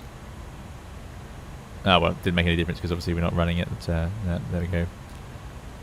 In theory, MCT, see there you go, MCT is 104.2, so you could run at 104% and it'd be quite safe. It's max continuous thrust, but anyway, cruise thrust on there. Yeah, we should have done that. Got it running. There we go. We can see if it runs over an hour now that things have gone wrong. Adrian says, I have 15.2 fuel on board and I'm 40 miles behind. Oh, there you go. Oh, you're doing better than us then. System check, is the teapot running? Yeah, good question. It balances fuel very well. Yeah, well, it's burnt almost exactly the same amount of fuel each side. The only difference there is from when we started them up. Real engines are pretty similar to that. So as a result, if we keep going through our systems, yeah, a little bit less than that tank. That's because the APU would have, yeah, as in fact we can see it. The APU comes out of this tank. And the outer if it's got fuel in it, I suppose. APU's off. Flight controls all good. It's all stowed away. Doors all closed. Wheel well. We heated them up a bit on that long taxi, but pretty cold at 15 degrees Celsius. That Leopard Gecko says, currently watching this while flying the Magnite 787. Yeah, I must have a look at that Magnite 787. Let's have a look. The Ruby Red Pilot says, I didn't get a slot this time either and haven't really had a slot for the past 3 times. Oh dear, there you go. Well, there you go. Doc Retro says, I'm still hoping my visit to the UK will work out in July without quarantine. Fingers crossed.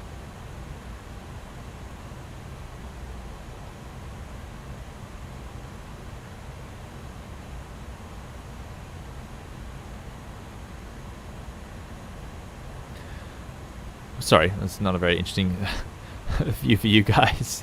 Now, we shouldn't open that door because we're not pressurized, but what we can do is pretend that we are. We put an oxygen mask on. Let's come up into the hold. Let's get some lights on. There we go. Good. So here's what we're taking to Warsaw. Nice. There's some really nice additional things which I want to try out in the eBuilds forums, but I didn't get around to setting it up in time today. Last time we took a fuselage, I think, and the first time we took a tail. The only thing with the tail is it's just so light. There you go. Yeah, pretty good. You could fit 2 of those in here. Matthew says, wish there was a program that would work out how fuel planning works on my airline. ACARS sends off data constantly, which gets added to each airframe database of weight, altitude, speed, temp info for flight planning, like automatic fuel pass adjustment. Yeah, there's very clever systems out there. Yeah, very nice. That's pretty cool. Rasmus says, how much of your 32 gigabytes of RAM does Microsoft Flight Simulator eat up when it loads in photogrammetry cities? My 16 gigs were struggling, so had to order another 16, so hopefully that eases things. Yeah, oh yeah, 16 gigs. If you're running at high settings, high resolutions, yeah, no chance. I use over 20 gigabytes quite regularly with Microsoft Flight Simulator. Quite easily 20 gigabytes. I think I've seen 22 before get used, which is incredible, really. Elfather says, can you fly a helicopter in freefall out of the back like in Die Another Day? Yeah, it would be cool, wouldn't it? It's just a shame there's no real exit out of this airplane.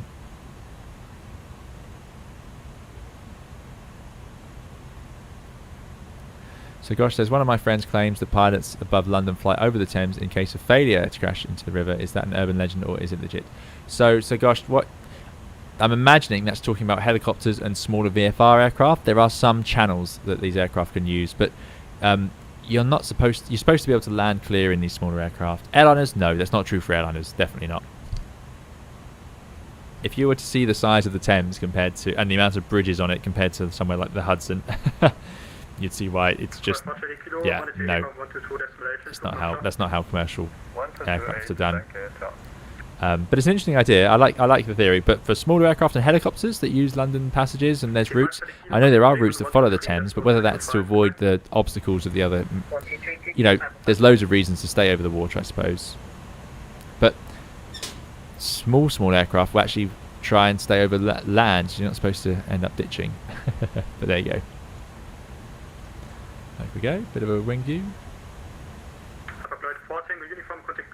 But no, airliners, no.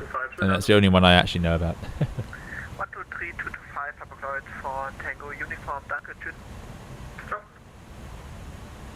A Super Puma, says Dr. Retro. Ah, so it's not an MI8, so you guys know more. Google. There you go. I really had no idea. I only saw it from the front angle where it kind of looks like one. Yeah, nope, don't know. Dr. Retro flew with one of them 15 years ago, wasn't it? Wow, goodness me.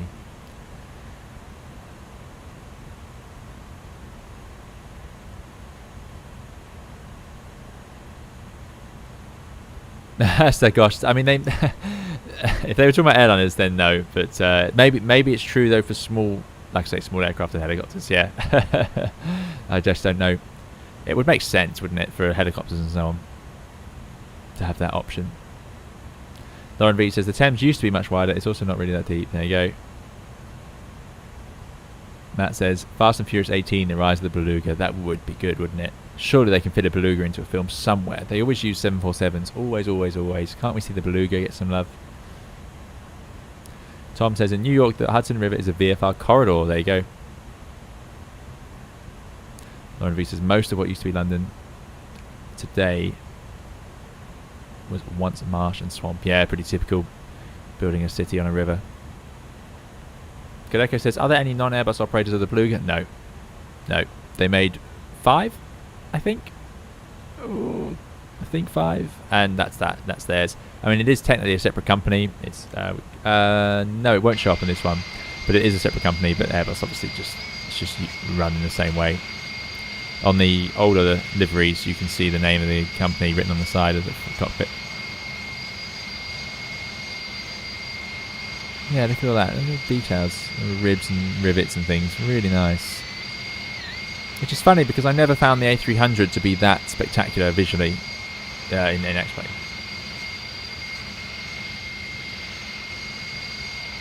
Yeah, I agree, Dougal. Yeah. Tudor says, hello, I just joined the stream. I'm really looking into buying the Indiebuild A300 and I have a question. Is it hard on performance? Thank you. It's an amazing stream so far. Thanks, Tudor. Thanks for coming along. I'm glad you're enjoying it. And to answer your question, no.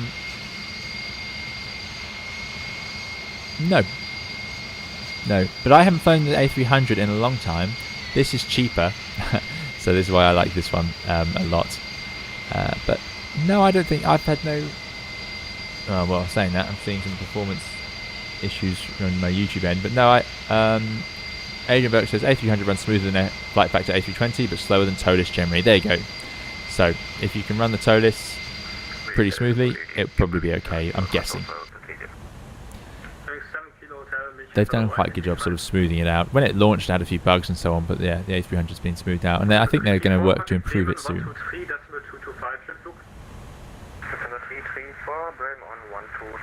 Matthew Presley says VFR corridors, at least in the States, are more about traffic separation than they are about emergency landing sites. Yeah, there you go. There you go. Because, you know, putting a light aircraft that isn't equipped to fly over water into water is not ideal. So in the UK, if you're flying visually in a little aeroplane, you have to... It's your job really to have sites that you can glide to, so fields and so on. If you can't, then you need to be higher to make sure you can reach it. And in London, that's basically impossible. But I believe there is a VFR little route through London that you are allowed to do if you get permission. But there we go. I don't know anything about it more than that.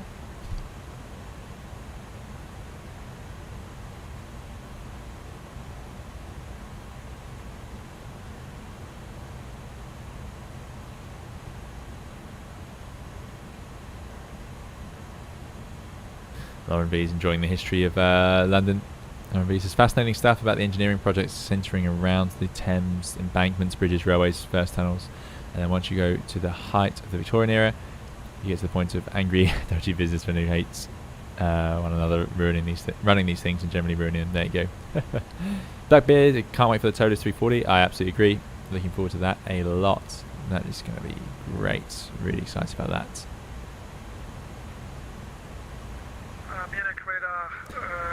A bit concerning about this cockpit door, but I suppose it says they're not. So, oh, I know why. That must be connected to the sensor for the cockpit, but that would be this door here, which doesn't even exist. That's why it's not. This is a separate bulkhead door. Won't open, even if you click it.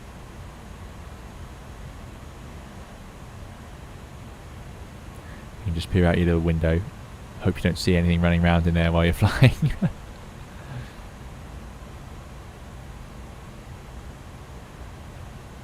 Landing gear 001, good to see you.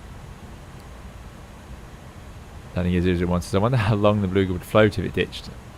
Amazing that you should ditch. We won't do that today. But yeah, you'd think it would float for a while. The problem is the cockpit would be underwater.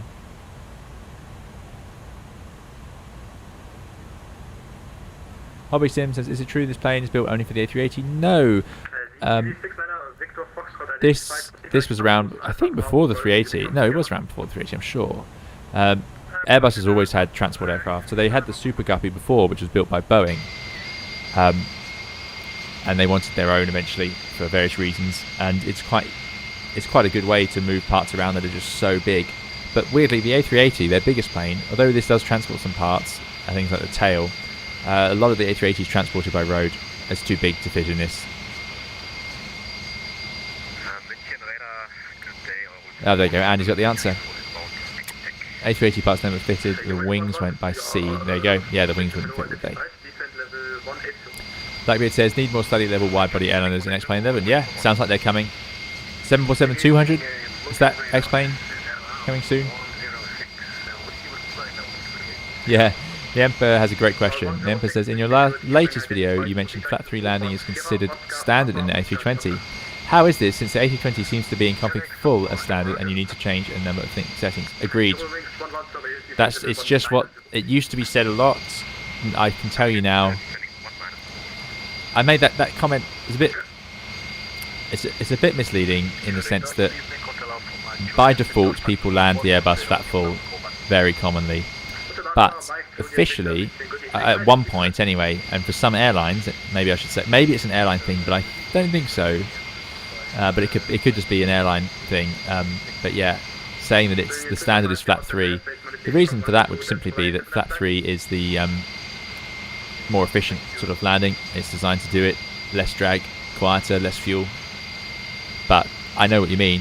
The fact you have to press a button, 2 buttons to make it accept it, does sort of prove that it doesn't feel like it's meant to be set up like that. Toliss 747-200 is for X-Plane. Fantastic. Yeah, that's going to be fun. Doc says, I think they came out with the Beluga around the beginning of A330-240. Yeah, makes sense. Thing with the Super Guppy, which was their old one, turboprop, I believe. But anyway, that had the whole... I have talked about this before, but I do like it. It's an interesting thing to me. That used to... This entire front section, connected like this, would swing around. So it didn't have an up door that lifted up. The entire front would swing to the side.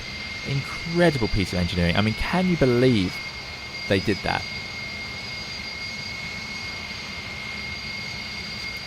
It blows my mind that they did that. But the problem with that was, of course, as you'd expect, when you tried to put it back again, you had huge... well, not huge. You had to recalibrate all the flight instruments, so it took hours. Whereas this thing can turn around in half an hour. It's just lifted up, reset the flight deck, load it on, which is just absolutely brilliant.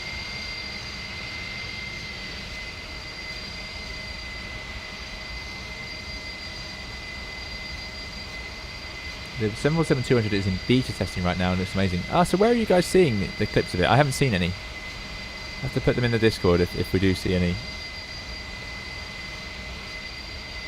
Matthew Presley's looking forward to it. Excellent.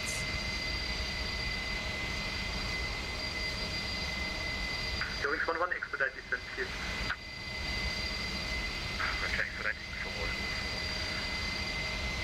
11, you should have been 100 over beam P-tip, so yeah, just make it. Warren Smith is very excited about the 742 as well. Have you into it? Yeah, you guys are really into it. I'm looking forward to it as well. Tudor's going to bite the first day. Excellent.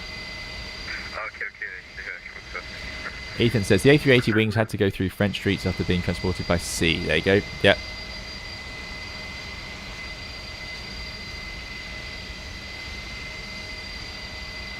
Yeah, Dougal's moved on from X-Plane. Yeah, Dougal was doing a lot of VFR. I remember chatting to Dougal about that. The thing with... I mean, so obviously VFR, Microsoft Flight Simulator, I think everyone... That's pretty settled that that's the nice way to do it. Oh, that's quite neat. I didn't realise the cross went over the top like that. Yeah, it does on my little cuddly one as well. They've got the same thing. That's great. And it says Beluga Airbus. Yeah, excellent. The only thing I got wrong, my little cuddly Beluga is this exact livery, but it's number 1. So it says XL and it says XL1, and I didn't get the right livery in time. This is the same livery, the same registration as the one that I used last stream. That's why I originally went for this, and then I didn't realise in time I got the wrong number. There we go. This is Discord, says Matthew Presley. Okay, I'll have to have a look. And Threshold Forum. Okay, I will check those out.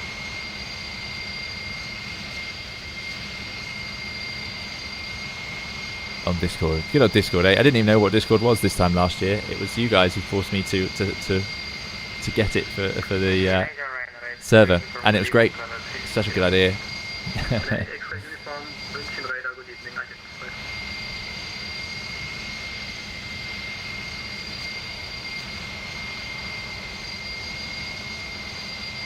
Matthew says, as long as I'm not on a trip when it releases, I'll be a day 1 purchase for me, but no, my likely to release on day 1 of a 6-day trip. Well, yeah, it could happen.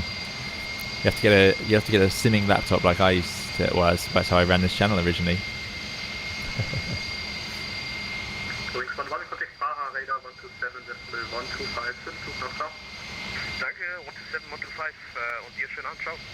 Evening, Chris. Hope you're well. Thanks for coming. Chris Tugger, good to see you. Bye-bye.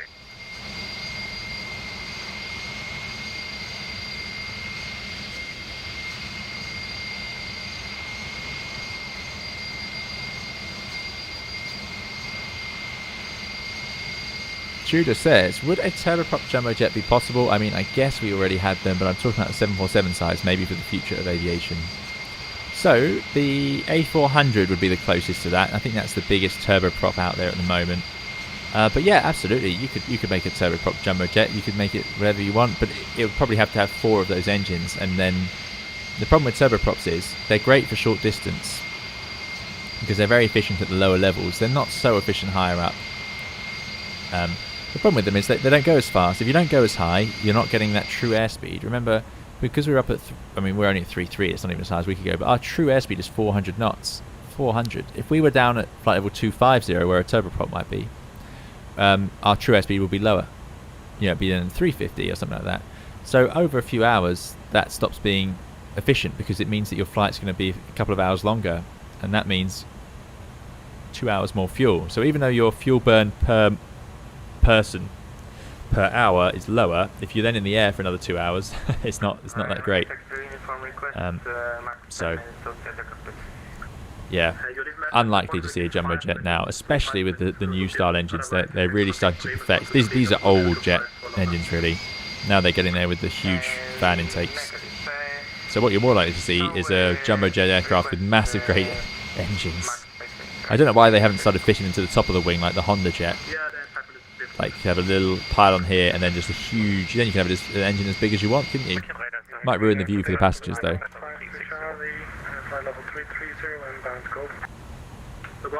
Charlie, München, hello, identified. And the other station calling was Lufthansa 729, confirmed? Paper. Blackbeard says the whale doesn't have a blowhole. Any realism retracted. But this is not one of their official liveries. I wonder if the real one does. My model doesn't. I say model. My cuddly beluga. My scale cuddly beluga model. Rasmus says, what's the max range? Oh, that's a really good question. I don't have it to hand, I'm afraid. Someone in the chat will know with some of the lighter loads. I think... contact Warsaw, radar 134.875, goodbye. 134.875, Beluga 270, bye. We're going to have to get ready for our descent soon, guys. It's all happening. 34. München radar, hello, your wings 8 Romeo, flight level 170, climbing 190.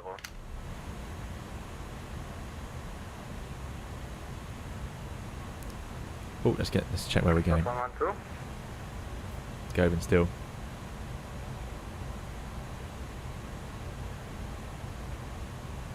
Warsaw Jindable Beluga 270, flight level 330 to Govan. Beluga 270, Warsaw radar good wings are identified. Proceed direct impact for uniform arrival runway 3. Direct to Bimpa for the Bimpa for uniform arrival, Beluga 270.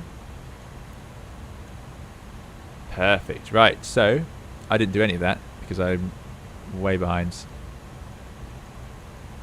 So there's Bimpa. Let's do our star. Bimpa for uniform. What's the approach they're using? Let's grab the ATIS. Wow, there's loads of frequencies online now. Oh my goodness me. We were just a little bit early.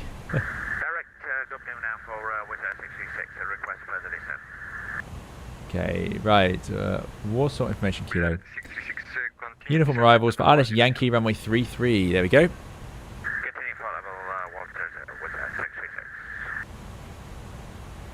Alice Yankee 33.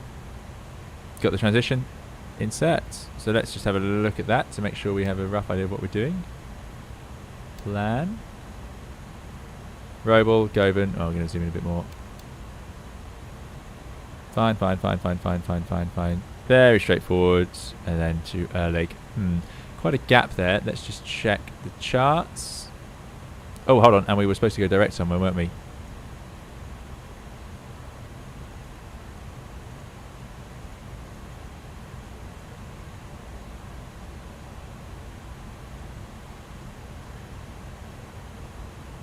Oh, let me check that.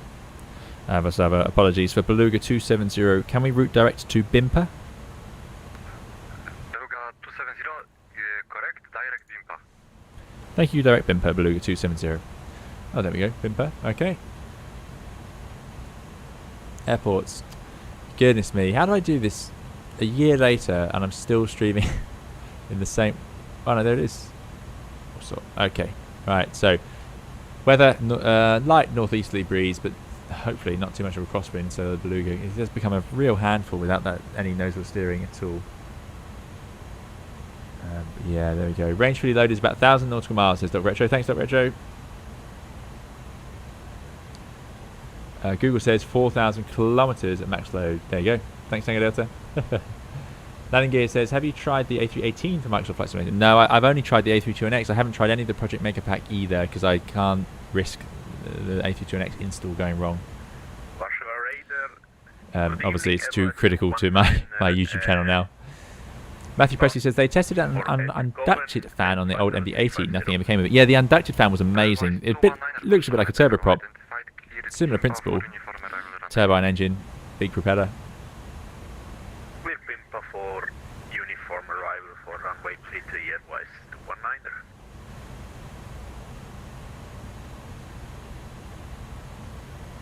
Polcaster said, flying on VATSIM, recognise your voice, just open the stream now. Excellent, Polcaster, thanks for coming along. Brilliant. Brilliant, brilliant, that's great. It's funny that I'm that recognisable on VATSIM as well. Beluga XL range is a bit bigger, there we go. XL is 4,000 nautical miles. There you go, that makes sense now, sorry.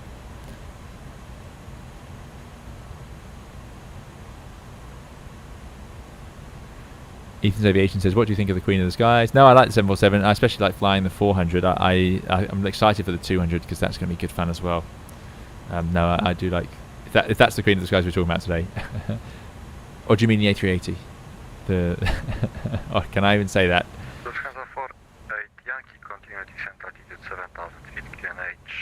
Dougal says, I love big turboprops. Jumped out of many C-130s. Fantastic. Yeah, make a great noise. Okay. Right, I'm chatting away. Anyway, I don't think we've got the arrival loaded either. Let's go. Arrival. For uniform. Bimper. Okay, bimper, left note. Yeah, it clearly wasn't in there. Let's try that again.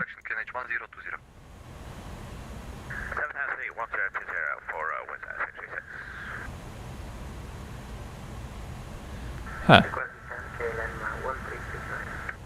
What have I done here?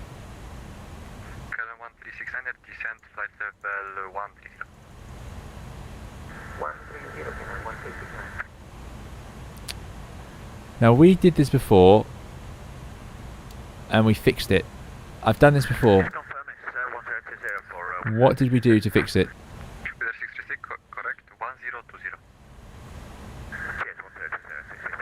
Yeah, so what's happened here is this, we've lost this. But we did fix it, I remember. Oh, that's really upsetting. How do we do that? We lost our flight plan, I remember.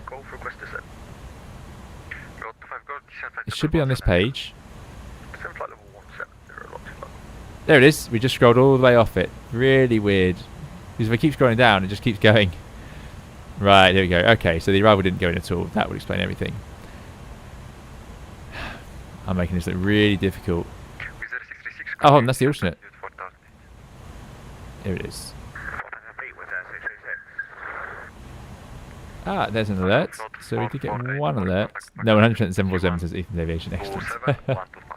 Johannes B, thank you so much for your $11.99 donation. Really appreciate it. That didn't show up at the time either. So thank you, Johannes B, for your very kind donation. Really appreciate it. Johannes says, thanks for the great entertainment today. I'm enjoying your stream a lot. Keep up the awesome work. You're very welcome, Johannes. Johannes has been far too generous towards the channel already. So thank you so much. Incredibly kind. I'm glad you're enjoying the stream. Thank you so much for coming along today. Right, let's select the transition. Because if we go to the Avi tab. But yeah, thank you so much, Johannes, for that very kind donation. Really appreciate it. Whiskey Alpha 534, which is 507. Where's 534? There it is. So yeah, they're going to expect us to fly this RNAV transition. Let's insert. That's what we didn't do last time. Maybe we did. But anyway, now that should work. Then we'll go to plan. But thank you, Johannes. Thank you for that very kind donation. Sorry your alert isn't working. It's ridiculous that all the subscriptions have worked anyway. So thank you to those of you who kindly subscribed. I hope you enjoy it. Right, here we go. Let's check this through. There's the arrival. In. There's Osama 33. Okay, so there's a flight plan done. Let's go to takeoff approach. Let's do... well, let's bring up the arrival actually, and we can tune it in. Confirm bumper for uniform runway 33 approach. for Beluga. RS Yankee 33. Correct. Thank you. There it is, course 327, 1103. Pretty standard approach, 3-degree approach. Down we come. Minima 200, no problems there. Let's put the 200 in up here.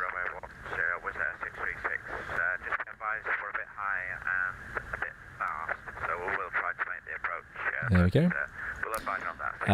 Good. Whiskey Alpha 533 and airlock may be used for tactical vectoring. If not, otherwise instructed by ATC, expect radar vectors to leave 3000 on the glide path. So, you guys often ask me for stories, and Warsaw, on this, I think it was this exact arrival. I think it could have been. This is where I've had one of my highest ever approaches, where you can see why. We were coming downwind here, and in front of us there were lots of aeroplanes on the TCAS, and this is the risk of TCAS. So we thought that meant that we were going to fly a lot of this, because if you see airplane here, so you're coming down this leg here, and if you see an airplane here, one here, you assume you're going to fly the whole thing. And what air traffic actually did was, we got to about here and they carved us straight into, I think it was leg or even the final, the 529. It was something, it was crazy. So we had to use speed brakes. We had to put the landing gear out immediately. So we were on this leg, we were on base leg with the gear out, speed brakes out as we came in onto that approach. So yeah, so this is the risk of these sort of RNAV style arrivals.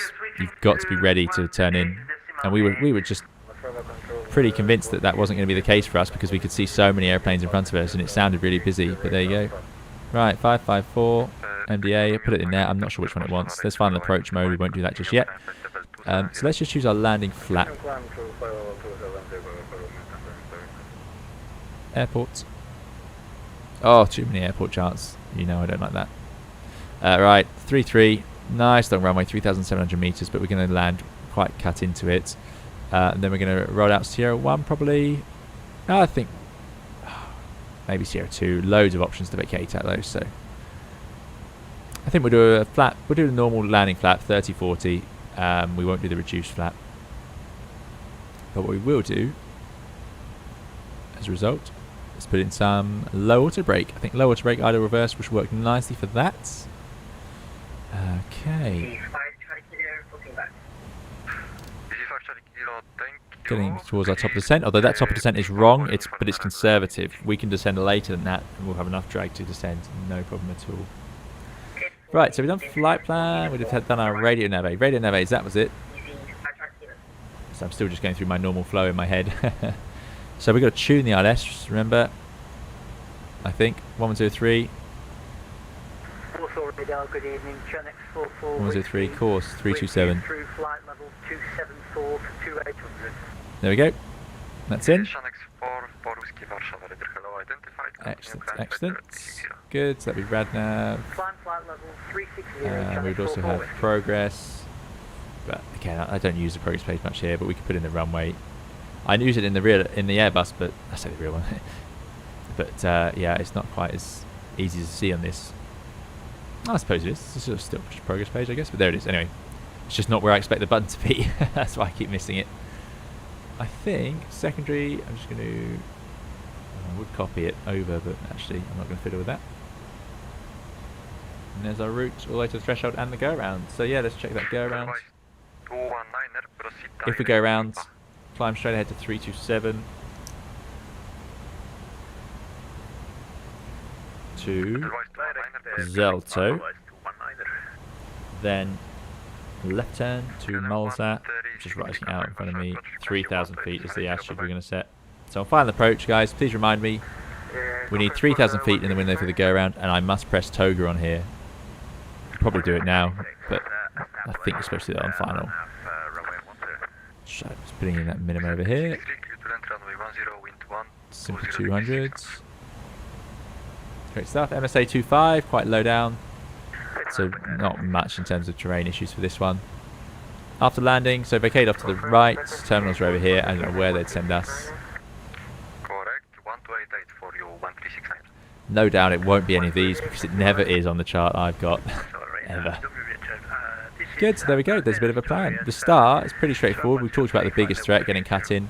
Some serious speed restrictions, 280, 250, 220, but no problem. That means we'll be slow at Lavmo and ready to turn in. Again, if air traffic lets us go faster, we need to be careful, because the irony is they'll let us be faster here if there's no traffic here. But the problem with that is that means we've got less track miles, so we're going to have to lose that speed anyway. Okay, right. There you go. Tactical point for non-standard shorter approach. Possible use only on request approval. That is number 1. Where's number 1? Oh, there you go. So you may not even need it. Right. Just check through if there's anything I've missed that we need to do. Descent prep. So we've done the ECAM memo. The ECAM memo is all looking good. Weather and landing information we've got. I don't think we need to type in anymore. Landing elevation we've set. It's over here. Fuel, check. So I said expecting to land with something like 7 tons of fuel. We've got 9.8. Yeah, working out nicely. FMS we've programmed. DH set on the FCU we've done. Auto brake low. Approach briefing performed. Good stuff. Continue climb flight level 360. Thank you again, Johannes, for your very kind donation. Alright, let's just see what I missed on chat. Yeah, they cut us in. Exactly, Matthew. Sorry, I'm way behind now. Holding your jacket out the window to help slow down, says Epatha. Yeah, that was one of the... Yeah, it was really amazing what the Airbus can do when you need it to slow down.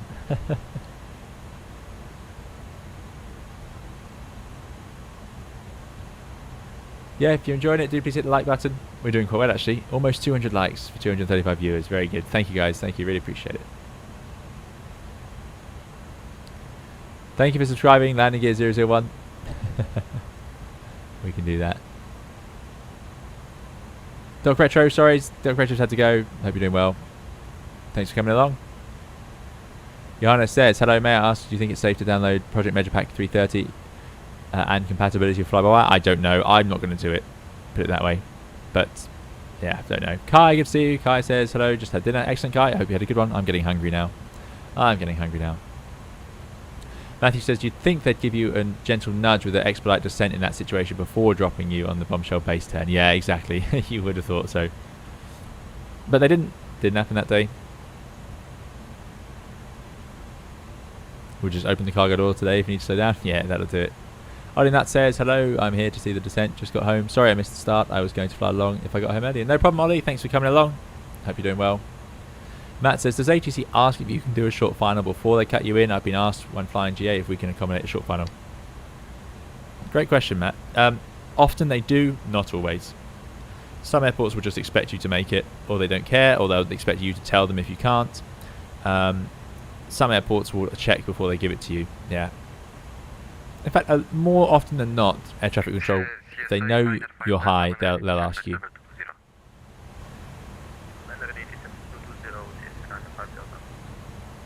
Yeah, I'm not sure why there were other aircraft showing up on our TCAS either, whether they were heading it another way or not. Yeah, I'm not sure, Lauren B.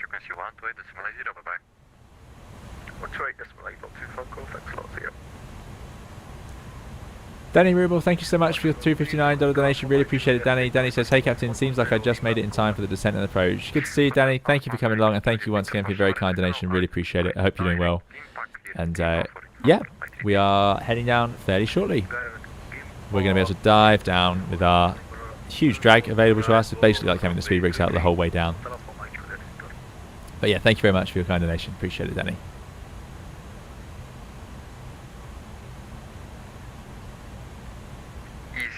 Lauren V says, in the US it's not common for one star to serve 3 to 4 airports. Oh, there you go. Didn't know that.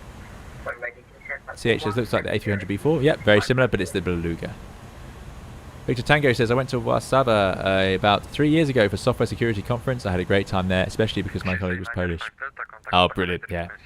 Yeah, I love Poland. Absolutely brilliant. Really nice place. Love it, love it, love it, love it. Want to go back. I hope we get to go back this year. That'd be great. Giuseppe's Gaming says, do you have to press approach while doing an RNAV approach in the 320? It doesn't work at all lately in A320X.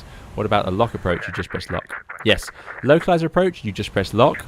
An RNAV, if you want to use final app, you will press approach. Yeah, it doesn't. The RNAV doesn't work. It's not worked very well in A320X for a while, to be honest with you. The best you can do is what we did on our stream to Grenoble, where we did it in nav mode, flight path angle, and that is a legitimate way to fly some RNAV approaches. So that's pretty reasonable simulation. No problem, Ollie. No problem.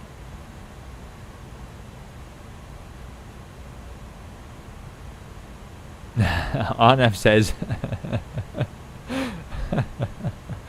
Arno says, I'd just like to to announce that the McDonald's in Luton is being shut down by the council because they're replacing it with a Tesco.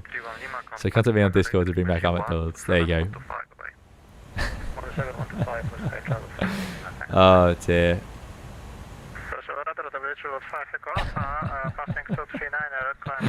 Oh dear. It's Kai. Kai, are you in Luton as well? Gonzalo, good to see you. I hope you're doing well. Excellent. Sofian is fasting for Ramadan. There you go. So we won't talk too much about McDonald's.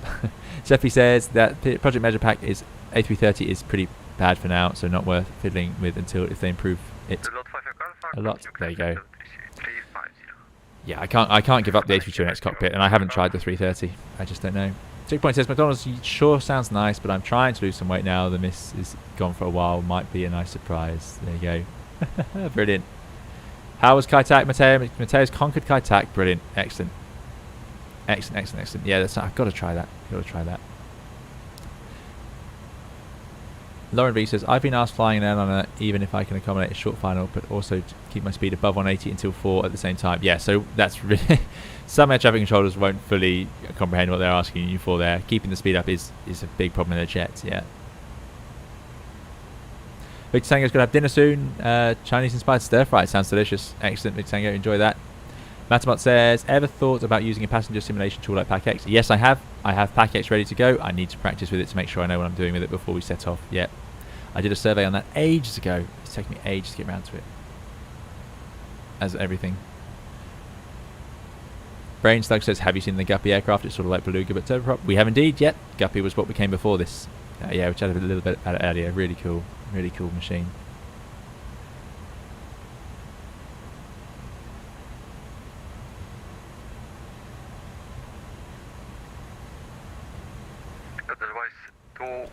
Fluff says the A320X has a metric out button. Is this actually used in practice? No. Pretty much no. Unless you're flying in a region that uses meters, and even then you may not use it. You might convert it yourself. Oh, my mistake. So reduce speed maximum 75. Checkpoint says, best place I went to in Poland is Morskie Oko. It's beautiful mountain scenery with a beautiful lake on top. It is definitely worth visiting when you're in the south. There you go. There, loads of beautiful places in Poland. Absolutely love it. Birdman says, do you ever manually adjust the trim wheels? Only in the 320, no. In this, yes. There's no auto trim in this, so we have to trim it ourselves entirely. Thank you very much to Flying 53 for your 100 knock donation. Really appreciate it, Flying 53. Glad the alerts are working now, but thank you so much, Flying 53. Really kind. Flying 53 says, time for the fun bit. Fingers crossed. Yeah, we'll keep our fingers crossed. Yep.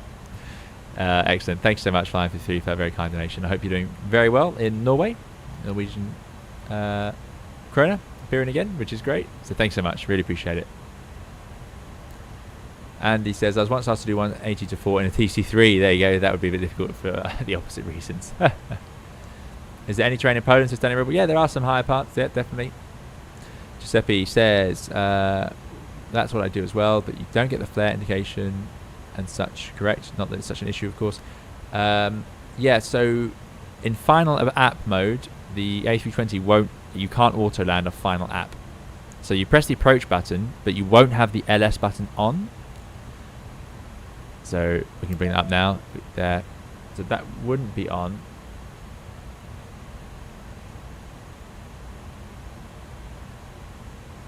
Sorry about that. Yep. So that wouldn't be on. And then you can press approach, but it won't be able to auto land, and you won't get all the same modes. No. Let's bring up the ILS both sides. There you go. So that descent is actually pretty late because it's planning on flying a lot of that arrival. But let's not do exactly what happened to me last time I was here. Here you go. So it's got us quite low, 3,000 feet at Erleg. That's weird. It's repeating the Erleg point. I haven't seen that before.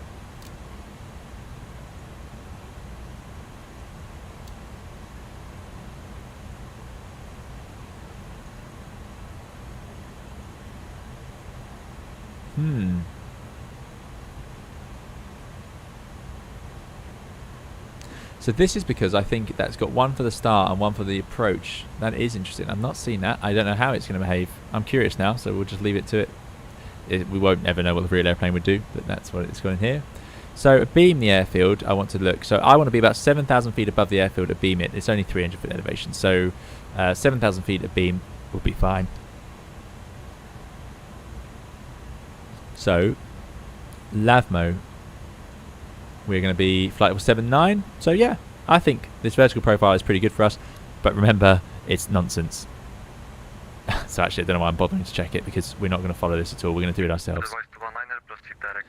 If I go to progress page, 92 miles to the threshold, 33,000 feet. So we need to start descending soon, probably in another 10 miles when that says 80, because remember, we need 10 miles to fly the approach. But also, we got so much drag. I'm sort of curious how late we can leave it in this airplane, because we did a flight level change, and I remember we got just insane descent. So really, we're going to use vertical speed and sort of aim for 3 degrees. Thank you again for your very kind donation to Flying 53. Matteo says, you should visit Masuria, where my better half is from. It's a lake district. There's 3,000 of them. And between Gdansk and there, you have Malbork, the largest castle in the world. Goodness me. Goodness me. Yeah, okay, somewhere to look at, definitely. Continue descent flight level 150. Descent flight level 150, advice to 19er.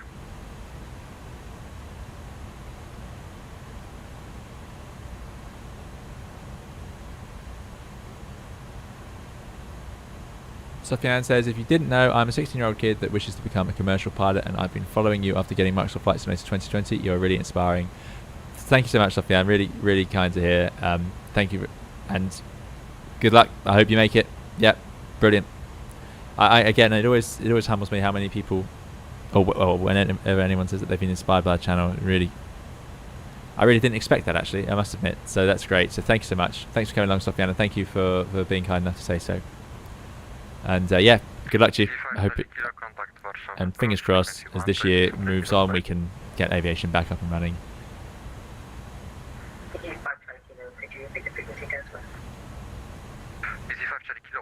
Rich Tango's had to go. Enjoy. We'll watch the landing after dinner. Enjoy the rest of the night, folks. Thanks for streaming. You're welcome, Rich Tango. Thanks for coming. Sorry, I'm always streaming over your dinner. I do apologise. I didn't think this would be quite as long.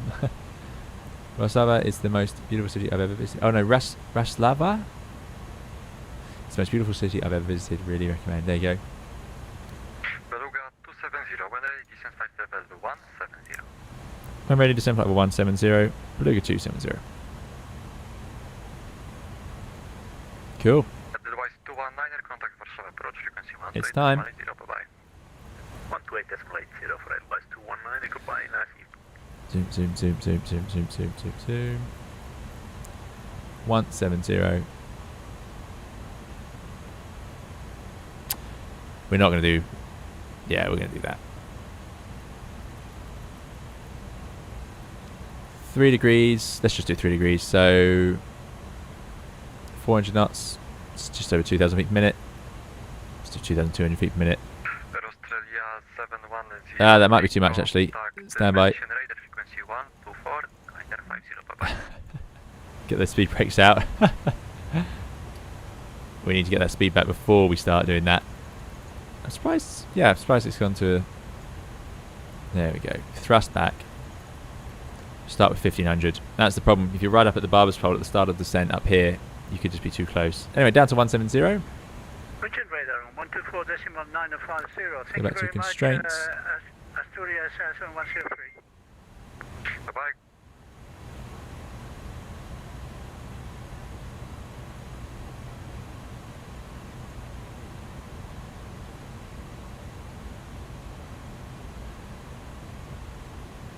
Jason says, been working on the first class galley all the way from Luxembourg.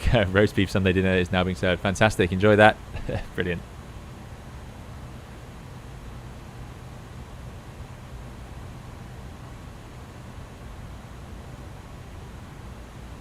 Targashi says, any plans flying the Concorde in the future? Yeah, to be learnt, but there's another airplane I want to get on the channel first, which is the 737 Zebo mod. That is in the works. But yeah, there are indeed. Concorde is in the hangar. They're just fitting the last screws to it. topping up the oil, making sure it's ready for some test flying. Because I've got a lot to learn before I can move that anywhere.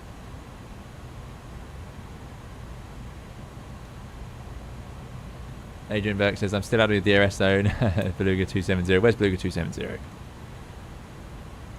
Oh, you're way behind. We've sped up quite a bit. Don't forget to speed up your cruise speed. Took me ages to remember to do that. Beluga 153 Charlie. There's the easy has beaten us then. Did happen in the end. Busy around Warsaw. How did we end up? This is honestly, I didn't check, but I assumed there was no. Oh, why has it done that? Why is it on the localizer?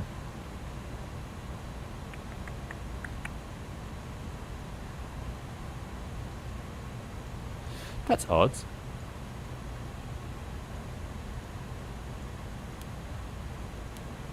Very odd. I don't want it armed because we may not want to do that, but oh well, we shall see what happens. Right, anyway, we can get that speed back up now a little bit. Let's convert it to a speed. Speed limit's 250 at Gosma, so we can go a bit faster now, otherwise he'll tell us off, we'll be way too slow. Mateo's off for dinner too. Enjoy dinner. Sorry, yeah, no, we this was a bit of a longer flight. Thanks for coming though.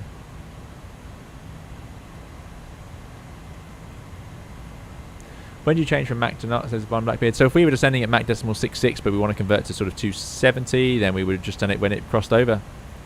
So 260.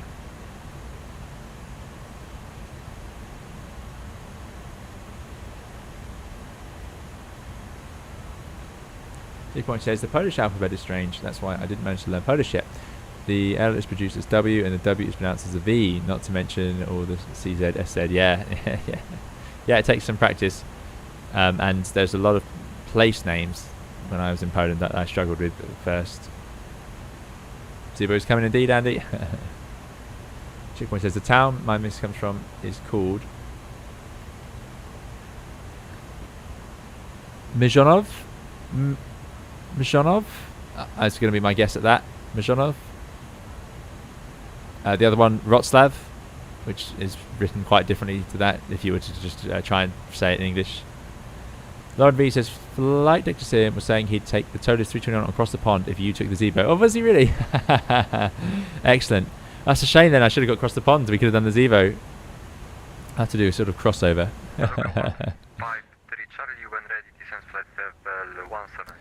It's taken us a year to get to the Zebo, but that's installed. Even better for the Zebo, I found a livery that's so old it was never on an NG, which is exactly what I wanted.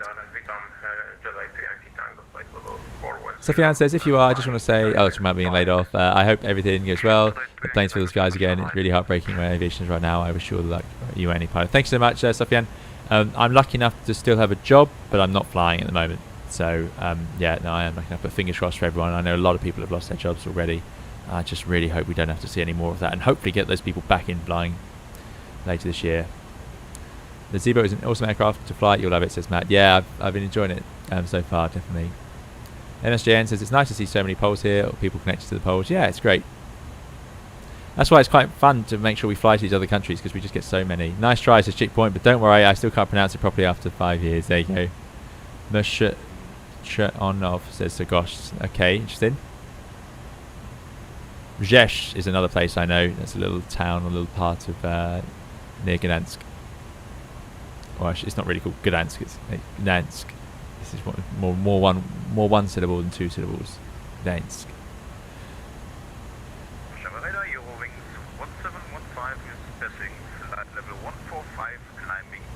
Marcel says, if I want to fly 3-degree descent in the 320, how do I switch the vertical speed knob to the correct setting? Two ways to do that. You could go to the flight path angle. It's different. It's the little button here. And then select 3 degrees, but we can't do that in this. Unless I click it. No. FBA. If I do that, is that going to work? I don't know what that does actually. No idea. 12880 Beluga 270 bye. Not sure how the A300 works, but yeah, in the 320, you could do that, and then this would change to an angle, and you could simply set 3 in there, and that way it would do it. Alternatively, 3 degrees, if you take your ground speed, so 352, divide it by 2, so that would be about 1600 feet per minute at the moment. If it was 400, I'd divide it by 2. 4 divided by 2 is 2, so 2000 feet per minute. It is in my when to descend video, I talk about that. 3 degrees, or just 3 times table. This is what the only one I know as a pilot.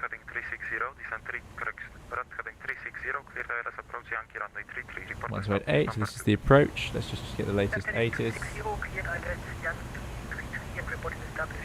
So we now have information in Lima, just to let you guys know. And they're still doing ILS Yankee 33, and the QNH is 1019. Quite nice, temperature 12.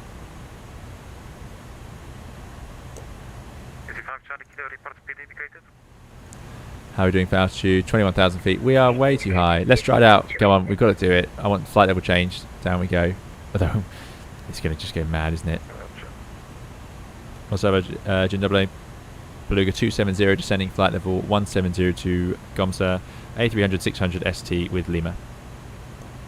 Beluga 270, good evening, Warsaw, approach radar contact, descent, flight level 120, Lima correct. Descent flight 120, Beluga 270. There you go, the first officer has woken up in time for the approach. That's flight level 120. In it goes. Look at this. Oh, it's not as bad as I thought, actually. Not as bad as I thought. Approach Michelle 3882 with information Lima 190 inbound log ready descent. That's 3882, dobry wieczór, Warszawa, approach radar contact, descent flight level 100, Lima correct. Descending 100, hello 3882. C178 is temperature for local airline. C178, contact tower 1. Getting close to 3,000 feet per minute now. MSGN says you pronounce the names better than most non-pilots. Excellent. Enjoy dinner, Dougal. Thanks for coming. 178, number 2. Sofian says I talked to an airline pilot. He said airlines will almost beg with pilots. Would you say that this is true? There's been a lot of reduction in numbers of pilots. If the industry does pick up, and I hope that's when. Oh, please tell me that wasn't us.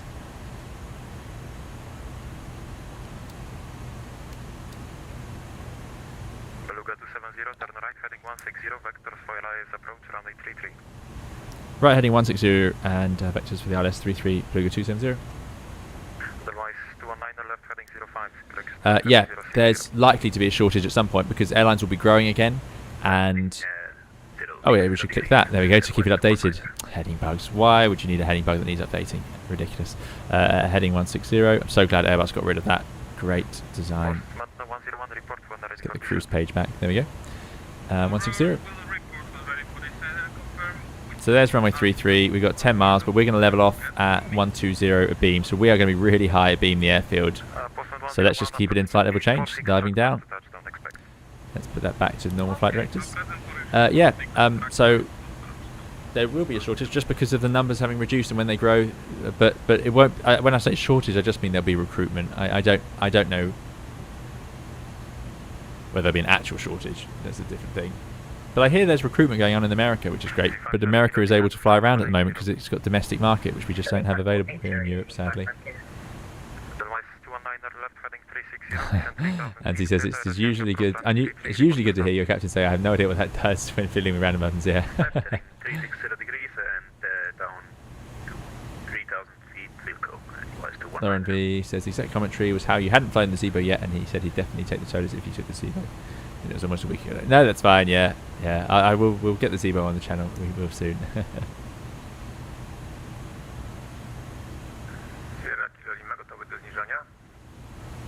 Kilo Lima zniżej do wysokości 3000 stóp, QNH w Łodzi 1019, zgłoś cięć 6000 stóp.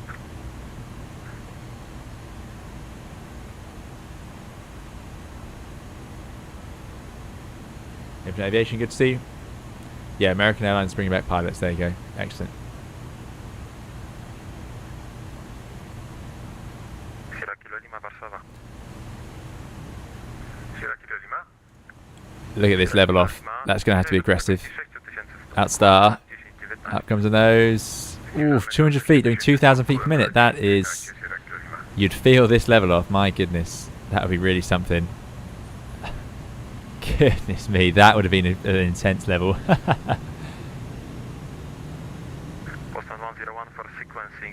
Simpilot Dave, good to see you. Simpilot Dave says, hey, 320 Simpilot, I'd like to ask you about your opinion how the A320 NX is developing. Do you think it will ever get to study level? I have my issues. The phrase study level, I know a lot of you guys know, I've whinged about it before. I have a little issue. I don't think there's many, the idea of being true study level, but in terms of being an in-depth home simulation of the 320, yeah, I don't see why it can't get there. The progress they've made is incredible, and it has some of the best sounds on the market. It has rotate law. It's the only, well, no, at the moment it's the only 320 on the market I know that has rotate law models, so there are some amazing things with it. It does indeed drop like a stone. Absolutely there, man.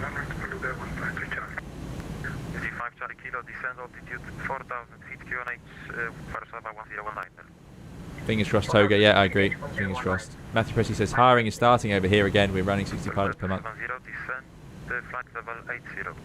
Send flight level 80, Beluga 270.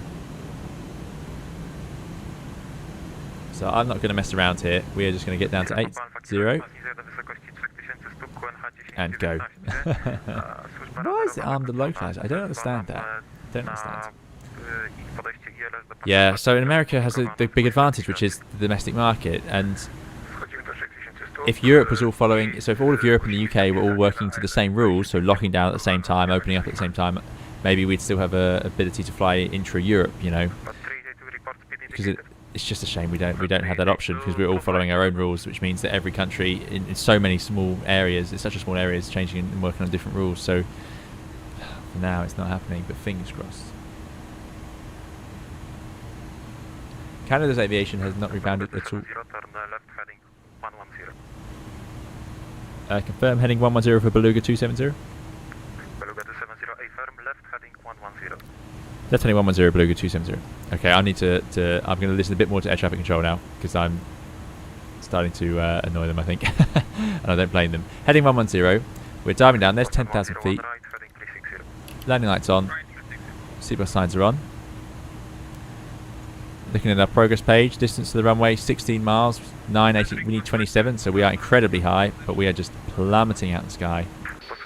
So this is going to be a good test of it.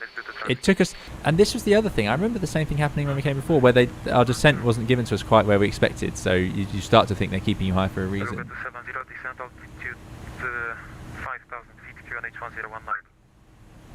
So 5,000 feet, QNH 1019, Beluga 270. Right, there we go. It's all going to happen quite quickly. 5,000 feet. It's already leveled off because we were diving so fast. Actually, no, we don't need that now.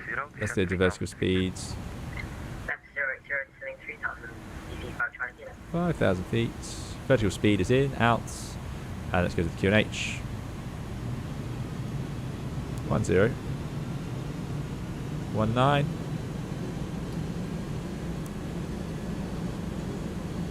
$250 knots, please, aeroplane. There we go. Still pointing away from the runway, let's not forget. So, yeah. Where is... We're not going to fly any of that. Let's put air leg. Oh no, that's not worked. Let's take the second air leg.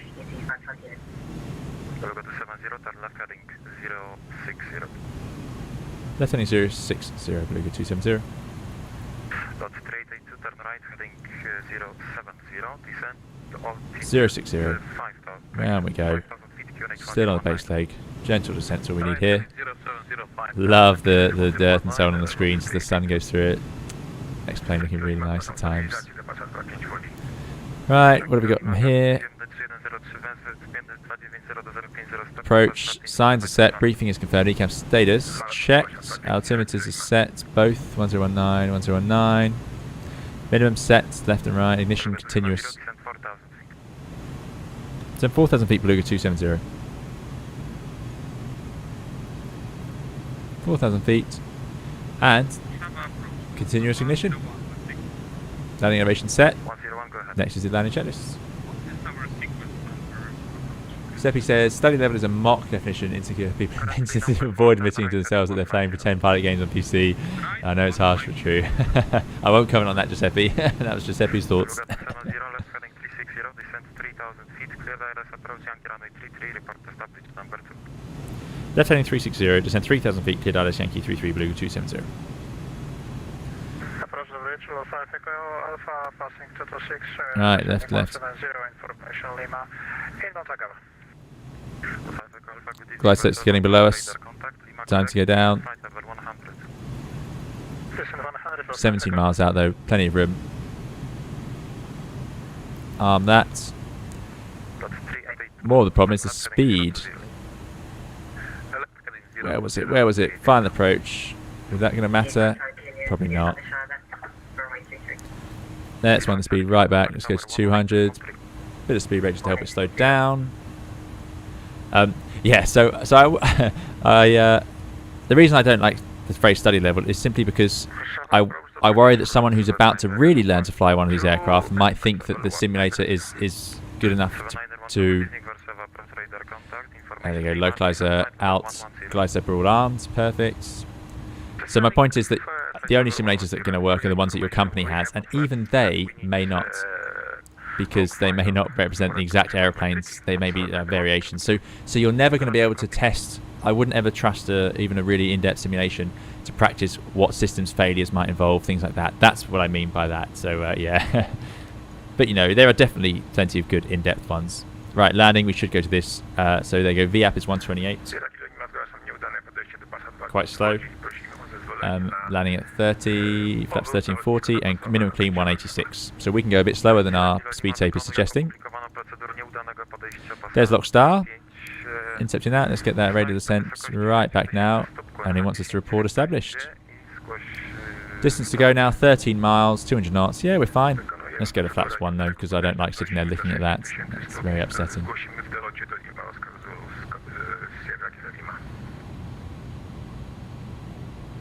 Liveries for the Beluga Infinite Aviation are on the IndyBuild's website.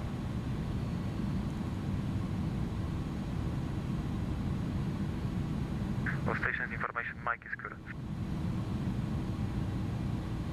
Beluga 153, Charlie, descent flight level 80. Descent flight level 80, Beluga 153, Charlie. Glide slope. Going actually 3,000 feet in. So I suppose I'm going to press Toga there as the limit. It's interesting how he's left us to do our own speeds. Quite unusual. But no problem. Let's update the heading bug. Okay, distance to go 10 miles. 3,600 feet. Yeah, let's start slowing down again. Do 180 knots.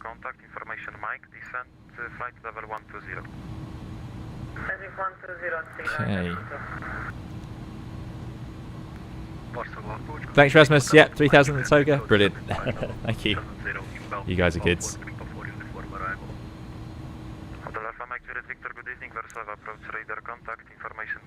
There's the runway. Looking sensible. 2 whites, 2 reds. Fantastic. Right, landing this airplane. I'm sure I floated it a bit last time, so we shall see. And it's just directionally quite difficult because of its lack of nose wheel steering. Otherwise, I think we're in a good place. Cruising down the glide slope. Quite efficient like this. But 7 miles. Let's slow down. Next stage of flat. Let's bring the speed back. We've got a lot of speed to lose because we've got to come all the way back to 128. But we know we have a mad amount of drag.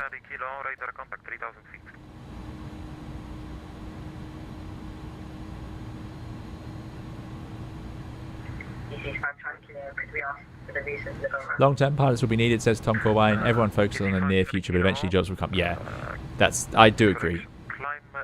It will happen because the fact is that airlines have lost pilots now, and eventually we'll be back to the level. So it will happen eventually. Right, 5 miles. Let's just put the gear down and let's slow down.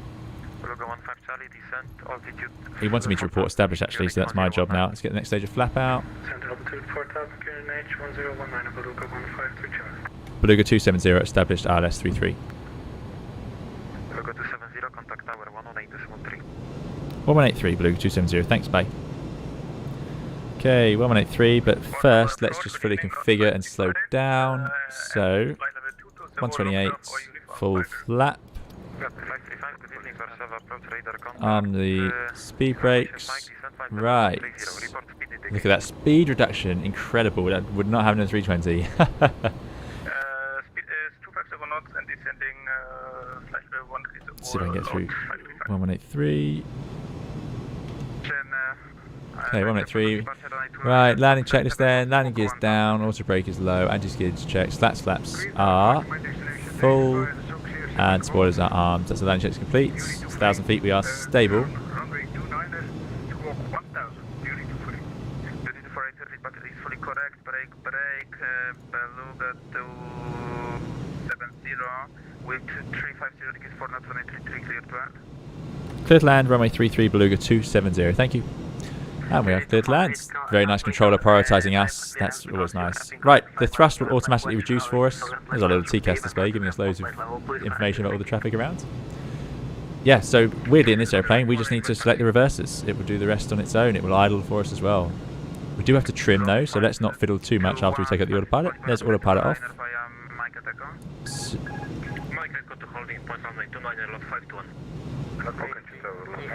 So now, if I try and pitch up a bit to maintain that glide slope, the thrust will kick in.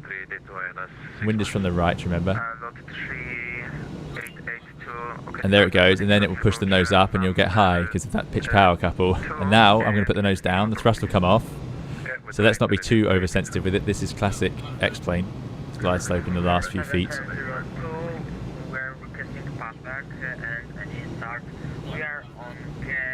Here we go then. Gonna need a little left rudder.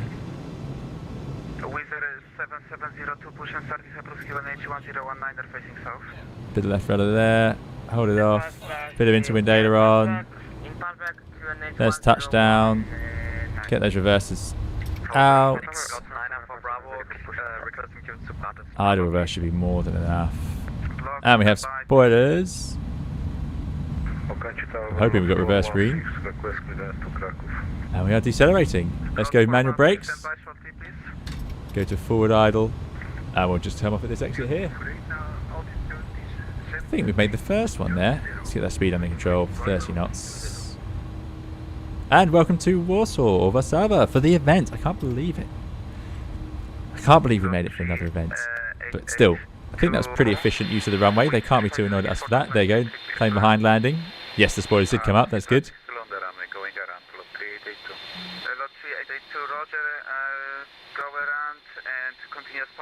They could have landed after us. Oh, bit fast there. There they go. Well, I've definitely landed closer than that before. Let's turn those lights off. Strobes off. Let's get the flaps in while we wait for ground. They come in. Speed brakes disarm. Right, I hope you guys enjoyed it. How was it? 180 was it? There we go. Thanks, Sophia. Guys, there's butter. Yeah, I can have a sandwich now, all battery. Excellent. We will watch the replay very soon. We're just going to go and park up if we can. I can go off. We don't need that. Let's get the APU up. Maybe they just wanted to go around. The other thing is, you can do, if air traffic clears you to land, there's a plane on the runway, it's just your responsibility to watch. Places like Paris, they'll clear you to land even with someone on the runway. And it's your job to make sure the runway's clear. So the question now is...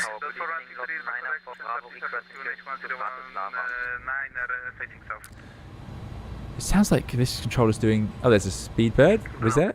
Brilliant. This does look just like Warsaw, actually. It's quite good. I think this means this controller's doing the... ground control as well. Start with the debut. Oh, I might have to give up on this because this is... If this frequency's been full since we checked in.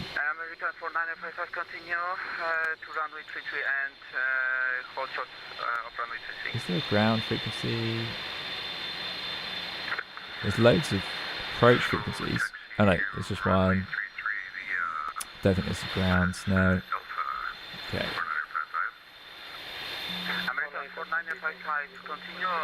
I don't want to just disconnect just because the controller's done such a great job, but where do we park a Beluga at Warsaw, says Danny? Yeah, we shall find out.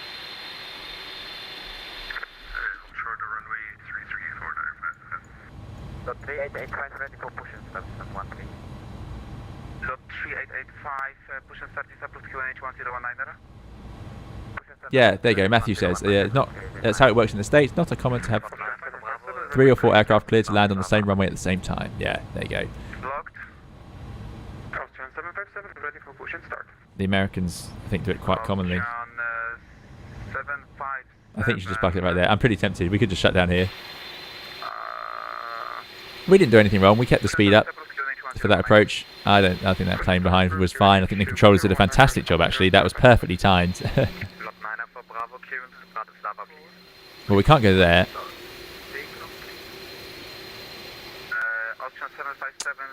Okay. Sorry. Sorry, controller. Disconnecting.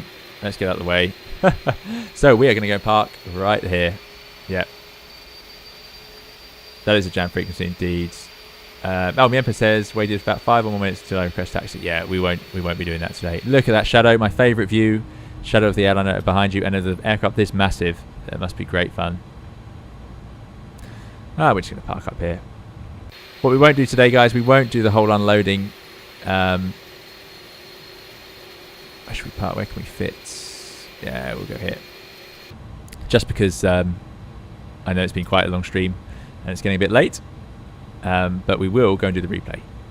Just because if we do the unloading, we have to go through a lot of work with the replay. We have to close all the doors again.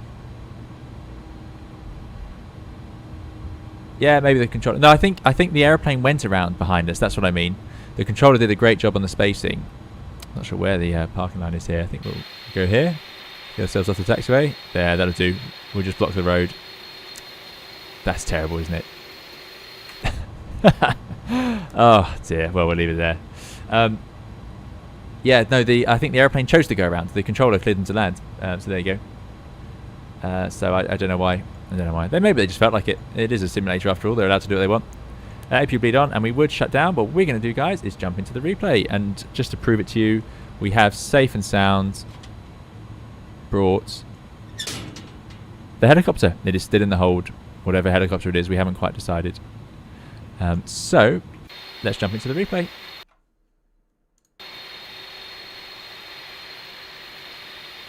When we do the Beluga next time, we'll do the whole thing. So there we go, fully configured. This is a really nice livery. I do like it. No, don't lock. There we go. So down we came.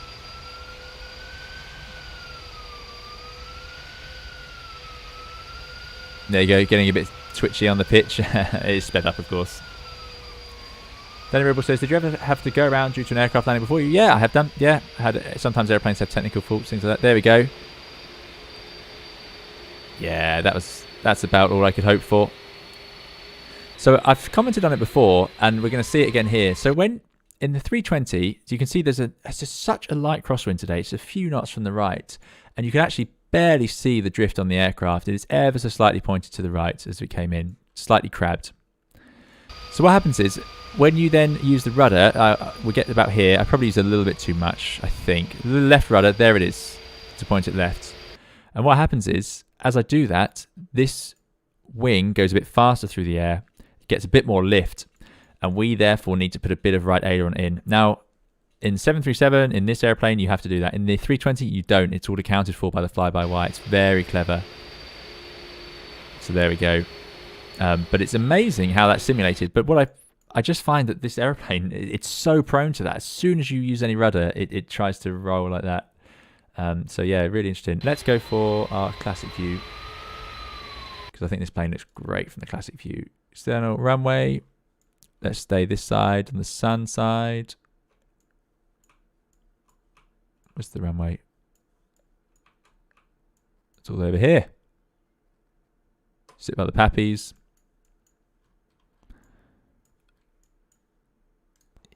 There we go. We'll enjoy it from here. Imagine the helicopter was missing. Yeah, that would be a concerning day. Might have to explain ourselves.